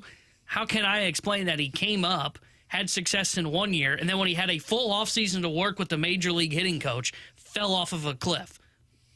I would not like to think that was all on the player. I would think that a big chunk of that, to your point, belongs at the feet of the old hitting coach. We did get this on the YouTube chat, youtube.com/101ESPN STL. Splashback Deuce says, in previous years, the batters were going up with pitch probability numbers running through their head and guessing. Brown has them batting like baseball players, not statisticians. Yeah. I totally disagree with that. If you've ever talked to Turner Ward about anything, I can promise you that was not the approach that Turner Ward He was said they having want to to get gooder. Yeah, I think it might have actually been too simplistic previously. I think people would be... We talked to Brant Brown, dude. Brant Brown gets the number stuff. He also understands... this is why I have always maintained, you need both sides. You need to understand there are, to his point, times to hit and there are times to slug. You've got to be able to discern what situation am I in right now? Does my team need me to put the ball in play and bring this runner in from third? Or do I need to go out there and hit a ding-dong Johnson? Like, what is the situation calling for right now? That is absolutely true. Also, the numbers help to inform you on what you're going to be prepared for on that day. hey, what should I be looking for from Paul Skeens? What specifically is the pitch for me that I can hit? Not for the entire lineup. What is the pitch that he struggles with for my batter profile? That's what Brant Brown is really good at, is identifying for individuals how they can win on that day. I think there was some time previously, this is my thought, just based on watching, where it was more of a holistic approach, where all of them kind of took a, hey, this guy doesn't really have a great sinker, we're all just going to try to hit the sinker today, right? That kind of an approach into a game. I think it is very much more individualized this year. Yes, that does talk about some of the numbers that go into it. It also goes back to just old school baseball philosophy. So it's a little bit of both, I think, personally. I don't know. All I heard is they're not getting gooder with Turner Ward, and now they're getting gooder with Brant Brown.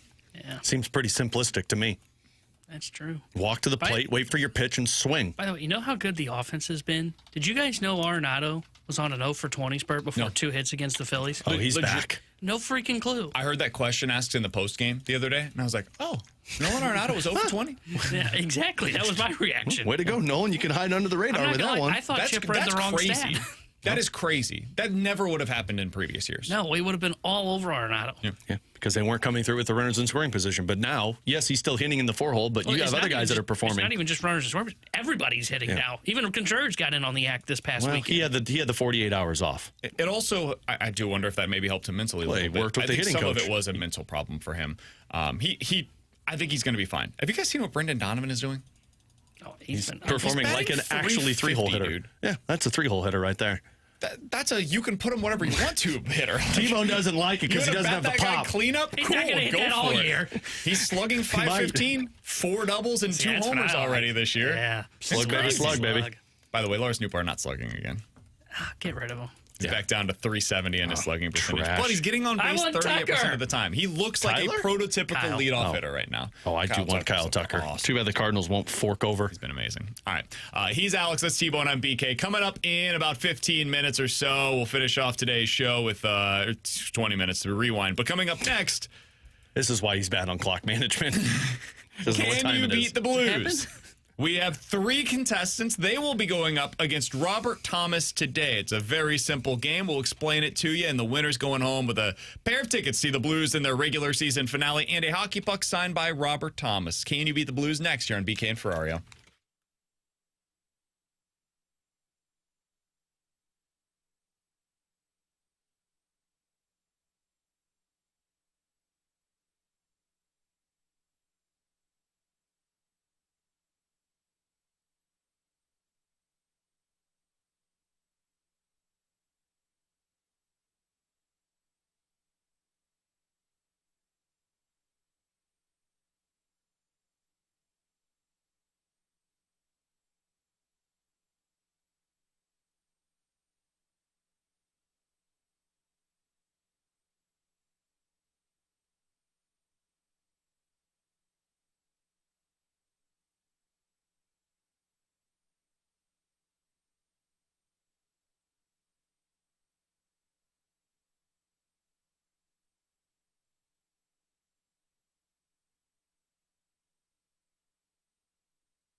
Alongside Alex and T-Bone on BK, let's play a game of Can You Beat the Blues? It's a very simple game. You'll be going up against Robert Thomas today. We've got Conrad, Patrick, and Justin on the line. 3 contestants going up against Robert Thomas individually. And at the end, each person will find what their margin of victory or defeat was. Whoever has the highest margin of victory will be going home today with a pair of tickets to see the Blues versus the Utah Hockey Club in what is effectively a playoff game to get into the postseason tomorrow night, and a hockey puck signed by Robert Thomas. You know, speaking of the Blues, I'd like to remind everybody that I have a Blues podcast out there with Donnie Fandango and Jeremy Rutherford. Drops once a week, Last Minute Blues podcast. You might have seen it or heard it before, but keep on liking and sharing and listening. Subscribing as well. Also, he has a video out, in all seriousness, which is a good video. It's a 4-minute explainer on the Blues playoff Recorded scenarios. it at 1 a.m. YouTube.com/101 ESPN STL. If you want to, in one way, have a better understanding of what's on the line, and on another way, get even more confused as to how it could take place, you can go watch that video from Alex. It's a good explainer over on YouTube. I confused myself. It's fine. All right, so we've got 3 contestants. Conrad, Patrick, Justin. They're going to be going up against Robert Thomas today. The game is very simple. They will have 15 seconds to name as many different things within a specific category as they can. When that time stops, we will count up how many things they named within that category. Then we will hear how Robert Thomas did. We'll get the margin of victory or defeat. We'll get to the end of the game. Winner goes home with the prize for today. We begin with Conrad, who's going up against Robert Thomas. Conrad, we appreciate you being a part of the show, man. How you doing today? Good, yourself? Doing really well. Do you understand the rules of the game? Yeah. All right, Conrad, you sound excited. He didn't sound very excited about that there at the end. All right, Conrad, you're going up against Robert Thomas today. Are you a big Blues fan? Oh, yeah. All right, Conrad, contain that excitement for this next segment. Conrad, your category today is board games. Name as many board games as you can in 15 seconds. On your mark, get set, go. Monopoly, Risk, Sorry, Life, Catan, Don't Break the Ice, Put Out the Kids, Twister, Connect 4. Nice. Got the Don't Break the Ice. My daughter loves that game, and I hate that game. Did you guys get 8? I have 8. Yeah. Is Sorry, did you say Twister? Yeah. Yeah. I call it a board game. It's a board game. To the board, It's a board that you have to spin on it. Okay, I'll give it to you. Conrad, look at this guy over here trying to take Twister away from you. I'll give it to you. I don't know how to call it a board Crazy, game, but man. I'll give it to you. God, seriously, I hate Don't Break the Ice, and it's just because you have to keep resetting it up. I have never played that before. Oh, my God. My daughters love it, and I hate it. I hate that more than Mousetrap, and I really hate Mousetrap. Yeah. Yeah. What's your favorite board game? Clue. Really? Yeah, I can whoop some butt, Clue. I'm a Ticket to Ride guy. T-Bone knows that. T-Bone hates it. My mom has made me hate that game. That's all she wants to play. Monopoly is also just a Ferrario family ruiner. All right, let's hear Robert Thomas and if he knows his board games. Monopoly, Risk, Clue, chess, checkers. BK doesn't count those. Thomas. Catan. What is Catan? It's a game. It's a classic game. It's an Is old it? one. I was just saying. I have no idea. No, I've got it at home. We have not unpacked it yet. It's a very highly rated game. People love it. Oh, I thought it was pronounced Never played it. Caton. When I was stitching these together today before the show, when he said that, he asked it like a question there. Catan? And then he said, you don't hear it in the audio there. He goes, is that one okay? I was like, did he just say like something bad that like we can't use? It's a card game, card adaptation of the Settlers of Catan. Yep. I've got 7. I had 7. So that's a +1 for Conrad. So he is our leader in the clubhouse. Conrad's real lucky you guys gave him Twister because that's his +1 right now. It's made by, isn't it made by Mattel? I'm just letting you know. He's just very fortunate I can't that you believe guys you gave him take that Twister. away. What would you consider Twister? I don't know, like a movement game. I don't know what you would call it. A movement game. What's a movement game? It's not a real thing, man. No, you're not a real thing.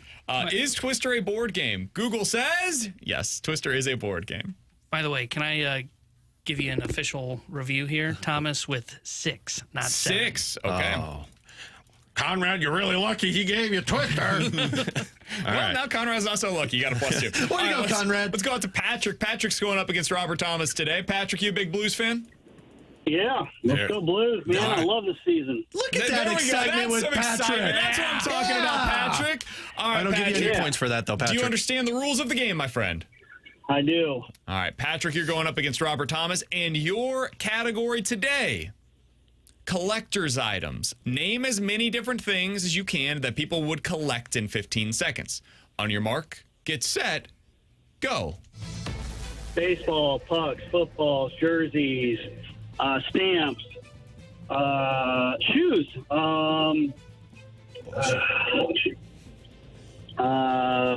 cars, trucks. I don't know. I'll give it trucks at the end. You got 8. All right, you got 8. Patrick, how'd you feel about your performance there? It started off strong, kind of tapered off there. You're a good self-evaluator. That's how I would have rated it. He said shoes like he was so excited, like I was about to. I thought it was like because he like looked down. I was like, yeah, shoes. Socks.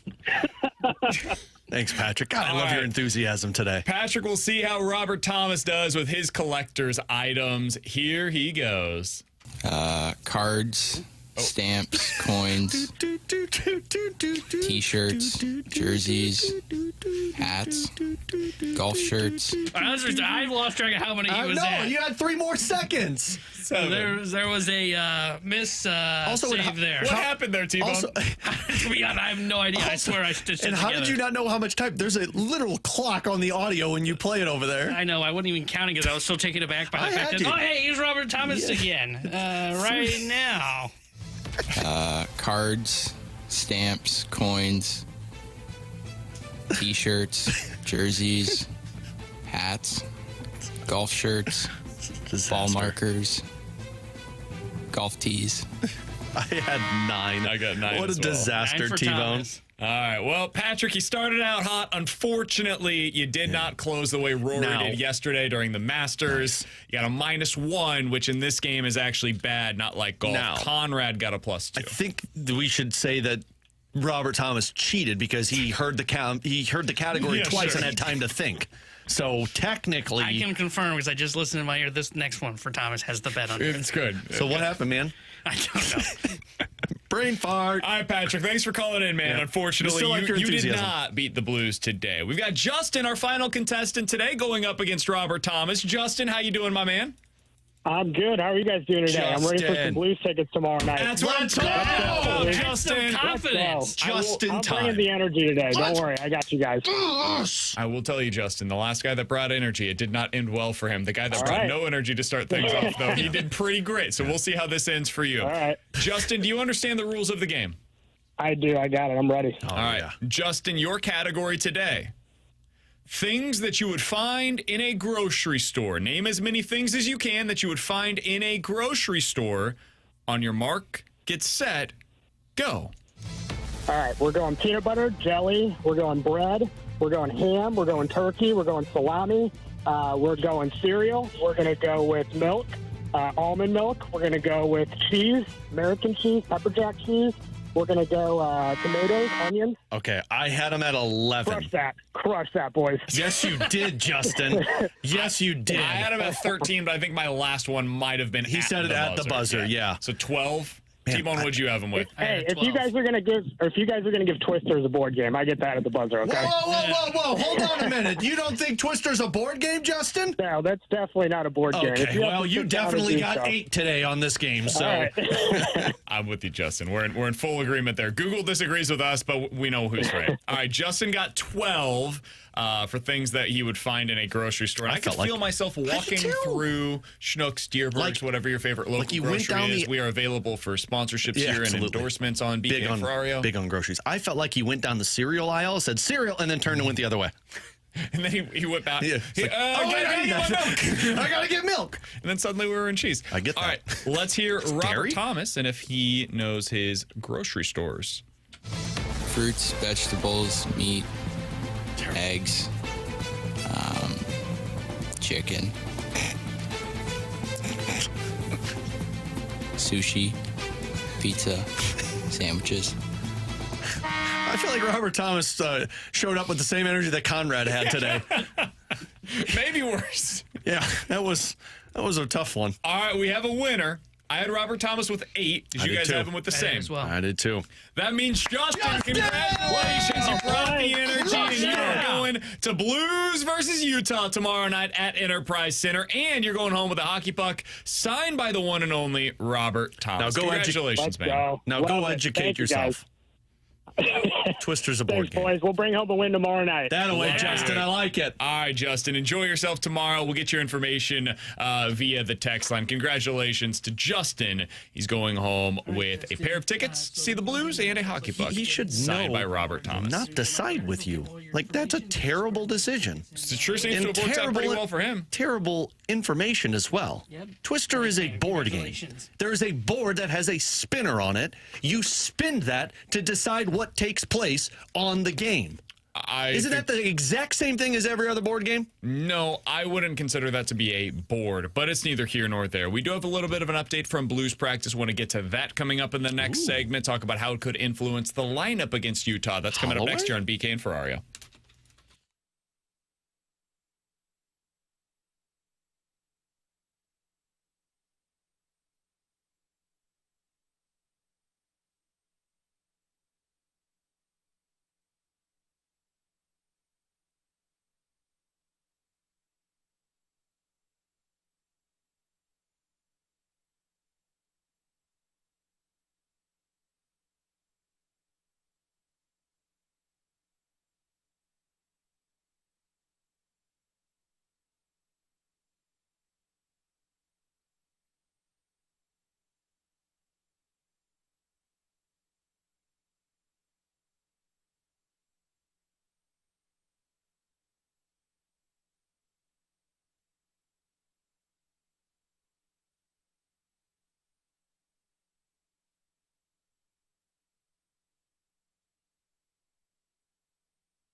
Hey, it's BK for my friends over at Victory Men's Health. It is time to unlock your inner champion. There is one place to do so. It is Victory Men's Health and victorymenshealth.com. Whether you're having issues with erectile dysfunction, weight loss goals that you're struggling to meet on your own, or low testosterone, which could show up in different ways. You don't have the same energy that you once did. You're not getting the same out of your workouts that you used to. You feel like you're gaining more weight around your midsection. All of that potentially signs of low testosterone. They can test for that over at Victory Men's Health. Check them out today. They have 4 great locations in the St. Louis area. I personally go to the one in Town and Country, but also they have locations in O'Fallon, Missouri, O'Fallon, Illinois, and Sunset Hills. They've got all of those different great options for you. Unlocking your inner champion means a different thing to different people. Again, erectile dysfunction, weight loss goals, low testosterone. They also have vitamin infusions. They've got red light therapy programs. They can test cardiovascular testing. They have micronutrient testing as well. So check them out today. Victory Men's Health and online at victorymenshealth.com. Go book that first appointment today at victorymenshealth.com.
Tanner Hendricks here. The Sports Center update brought to you by Saliga Heating and Cooling. Blues back in action tomorrow night as they wrap up their regular season as they take on the Utah Hockey Club. Win in regulation, and the Blues will clinch their spot in the Stanley Cup playoffs. And we'll have pregame coverage tomorrow night starting at 6 o'clock with Alex Ferrario. Then puck drop at 7 o'clock with the voice of the Blues, Chris Kerber. And tonight, the Cardinals start a 3-game set with the Houston Astros. Framer Valdez will be on the mound for Houston. Sonny Gray gets the start for St. Louis. 6:45 will be first pitch. The Sports Center update is brought to you by Saliga Heating and Cooling, independent American Standard heating and air conditioning dealer.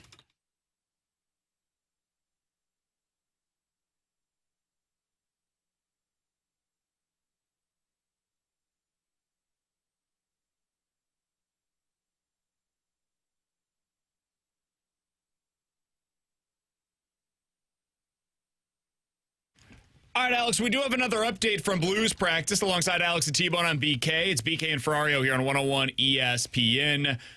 After practice today, Jim Montgomery did make it clear to reporters that Philip Broberg will play on Tuesday as expected. He also said that Alexander Texier will be available to the team. So he is at least healthy enough to play.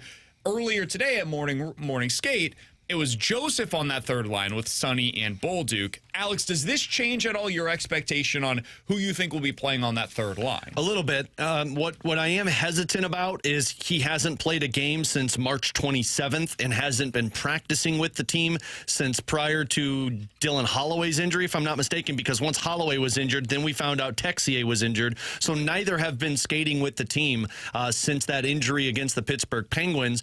So I don't know how comfortable they would be in terms of one practice to where they throw him into the lineup. Now, I don't know if he was on this road trip because we didn't have any reporters on the road trip. It was just the FanDuel Sports Midwest guys. So he may have been out there, but from my understanding, he hasn't been with the team. But if they feel like he's prepared to play, I think he goes in for Joseph. Now, he plays a different style than Matthew Joseph. He's not physical. He's not a forechecker. He's just kind of like a shooter as well. And then the question is, do you want two shooters on a third line with Oscar Sundqvist? But I would not want to go back out there with Matthew Joseph. And look, Joseph has had some really good spurts this season. He's been struggling as of late. Frankly, that line of Sundqvist, Joseph, and Bolduc struggled against Seattle. They were just skating past pucks. They weren't stopping on pucks. So I do think you need to make a little bit of a change so that you're not juggling up those line combinations and going with only one forward in that game against the Utah, or I'm sorry, with one less forward in that game against Utah. But, man, he hasn't played since March 27th, and even that game he only played 9:06. So it's a hard decision to make. I would probably make the switch. It's pretty clear at this point they don't trust Matthew Joseph in most of these third periods. They just don't send him out on the ice at all. And if that's the way that you're going to play it with Joseph, you might as well find out what the unknown is in Texier. He had shown a little bit prior to his injury. Now, there were a lot of times this year where I wasn't thrilled with what you were getting out of Texier. And that might be the case again tomorrow night in basically a must-win game. So I get why they wouldn't do that, but if they're already playing effectively with 11 forwards in most of these third periods anyways, you might as well at least give yourself the upside of getting Texier in there, seeing what it looks like with him. Yeah, and he scored 2 goals in his first 3 games that he got in the lineup because he didn't play from February 4th all the way till March 22nd. And then he came back and he scored 2 goals in 3 games. And then, of course, he must have gotten injured in that game against Nashville because he only played 9:06. But, yeah, I mean, I would consider it. The thing about Matthew Joseph is it's the same reasoning I had with Justin Falk of why I wouldn't play him. There's just passes and plays that just don't make sense where the team is at. And again, there's multiple guys that are having these issues right now. But if I can get a different look, might as well take advantage of that. As long as Texier, and I think Jim Montgomery said this in the availability, that, like, look, when our team plays to the confident style that we believe we can play, we're very tough to beat. He said, when we trust our process, good things happen, we're tough to beat. That's what it's going to come down to. Who's more confident? Because right now, I don't know how confident Joseph is. It's obvious Dvorsky wasn't very confident. Otherwise, he'd be in the lineup. As Texier got some confidence for one game against Utah. He's Alex. That's T-Bone on BK. Blues back in action tomorrow night against the Utah Hockey Club. Final game of the regular season, and we will have wall-to-wall coverage right here on 101 ESPN, your home of the Blues. Alex will have pregame tomorrow night starting at 6. Puck drop for that one is at 7 o'clock. Coming up next, we'll hit the rewind, talking about the Cardinals from the weekend. The Blues from their loss in a shootout over the weekend did get that big point, what the playoff scenarios look like for them, and got to give our final thoughts on the Masters as well. Get to all of that coming up next in the rewind on BK and Ferrario.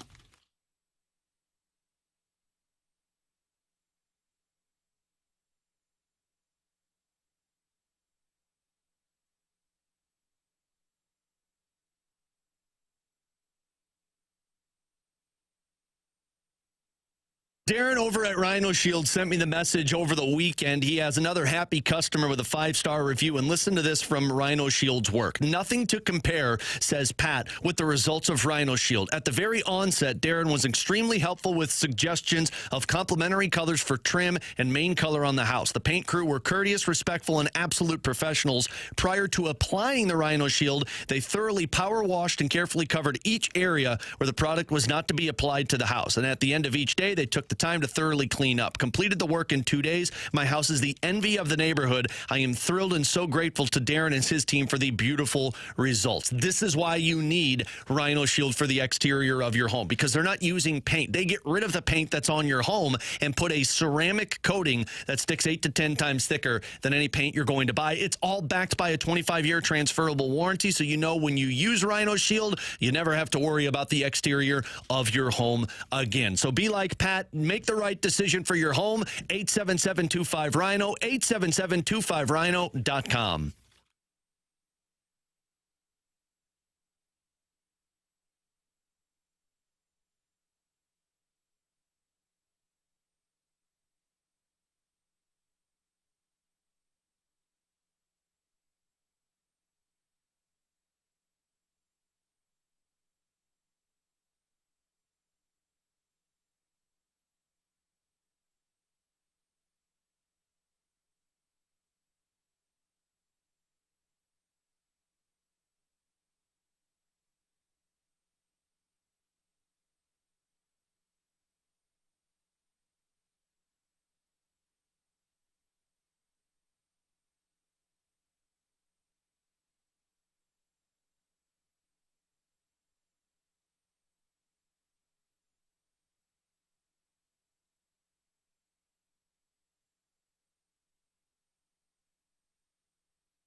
If you guys missed anything from today's show, be sure to check it out on the podcast page, 101ESPN.com, or the free 101 ESPN app is where you go to find it. It is all sponsored by Schaefer Door Company. That 101 ESPN app is super easy to use. It is free to download. You can get all of our content over there, whether it's the Last Minute Blues podcast, the Redbird Report. You want to check out BK and Ferrario. All of those podcasts are available for you over there, and that is sponsored by Dobbs Tire and Auto Centers. All right, we finished today's show where we began, and that is with the St. Louis Blues, Alex. They lose in a shootout over the weekend. They do still control their own destiny.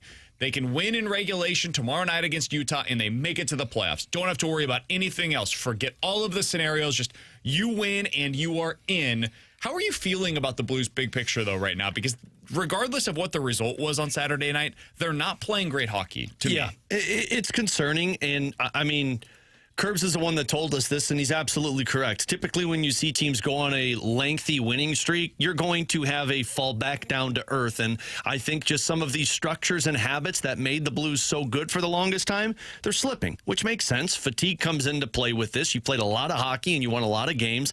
And frankly, you've got a little bit of the yips. And Montgomery said that going into the Seattle game. He said Edmonton, he felt that the team was more focused on the result than playing the right way. And I think Seattle probably fell into that. It seems odd to say, but I don't know if there's as much pressure on the Blues going into this game against Utah than there was going into that road trip with Winnipeg and Edmonton and Seattle. Why do you say that? Because, yes, they have to win and they get in, but it's also not a matter of, hey, we have to be perfect because the results have to matter. Like, I think this is going to be a matter of, look, we looked bad for 3 games and we're still alive in this playoff race. We know we play one good game of hockey and we're officially in the playoffs. So I think with all of these scenarios that were in front of them for 4 games remaining in the season and what happens with Calgary, now there's no more of that. Now there's you win, you're in the playoffs, and that I feel like can help this team. There's also a light at the end of the tunnel. This team has been playing a lot of hockey since the Four Nations face-off, man, and they had to do so much of that heavy lifting to just get into this position. Monty said this after the game on Saturday, and he's totally right. If you had told us or the team coming out of the Four Nations face-off, hey, you're going to have a chance in the final game of the regular season for a win and in proposition, would you sign up for that today?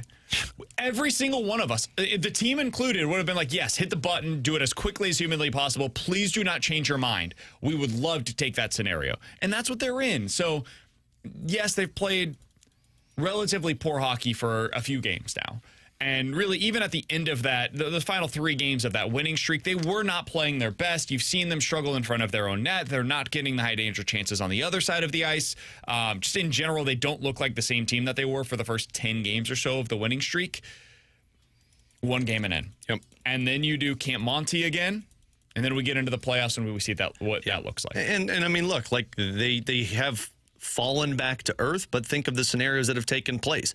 You had to manage on the fly, losing Dylan Holloway. You still were without Colton Parayko. Broberg was gone. Fowler left a game. Like, there have been a lot of banged up players that have put the Blues in a position where they have to continue to dig deep. And at some point, you keep digging deep and find ways to win, it's going to fall back to earth. So now that they're fresh on the defensive side, yes, you're still without Dylan Holloway, but it's 1 game. It's 1 game for a team that I watched go out there and dominate for 11 of those 12 in the win streak. They can absolutely pull it off. All right, on the Cardinal side of things, they win 2 out of 3 over the weekend against the Phillies. You have a couple of great starts, both from Palante and Liberatore. They combined to go 13 innings, did not give up a run in those 2 outings. Alex, going into the weekend, I thought you had a sizable disadvantage pitching matchup-wise in each of the 3 games. It didn't look that way at all. You looked good offensively yesterday against Zach Wheeler. Your pitching held up incredibly well throughout the entirety of the weekend. And yeah, I'll include Michaelis in there. He wasn't great, but he was fine. You can live with that version of Miles Michaelis if that's what you get more consistently. T-Bone, what was your biggest takeaway from the Cardinals this weekend against the Philadelphia Phillies? It was the fact that their young starters were able to shove against that lineup. Because when you talk about the Philadelphia Phillies, we view them as a potential World Series contender. So the fact that you were able to have Andre Palante shove and give yourself a shutout with him on the mound, along with Matthew Liberatore, that's an encouraging sign for the Cardinals, and especially the fact that they decided to take the big gamble with Libby and put him in the rotation. It's the first time since 2019 of September when the Cardinals were able to shut out an opponent at least twice in a series and have two starters that were on the mound for that game that were under the age of 26. So it's an impressive start from them, and hopefully if your pitching can just stabilize, that was the biggest thing that we talked about last week. If the pitching stabilizes, the offense we saw this weekend again is going to give this team a chance.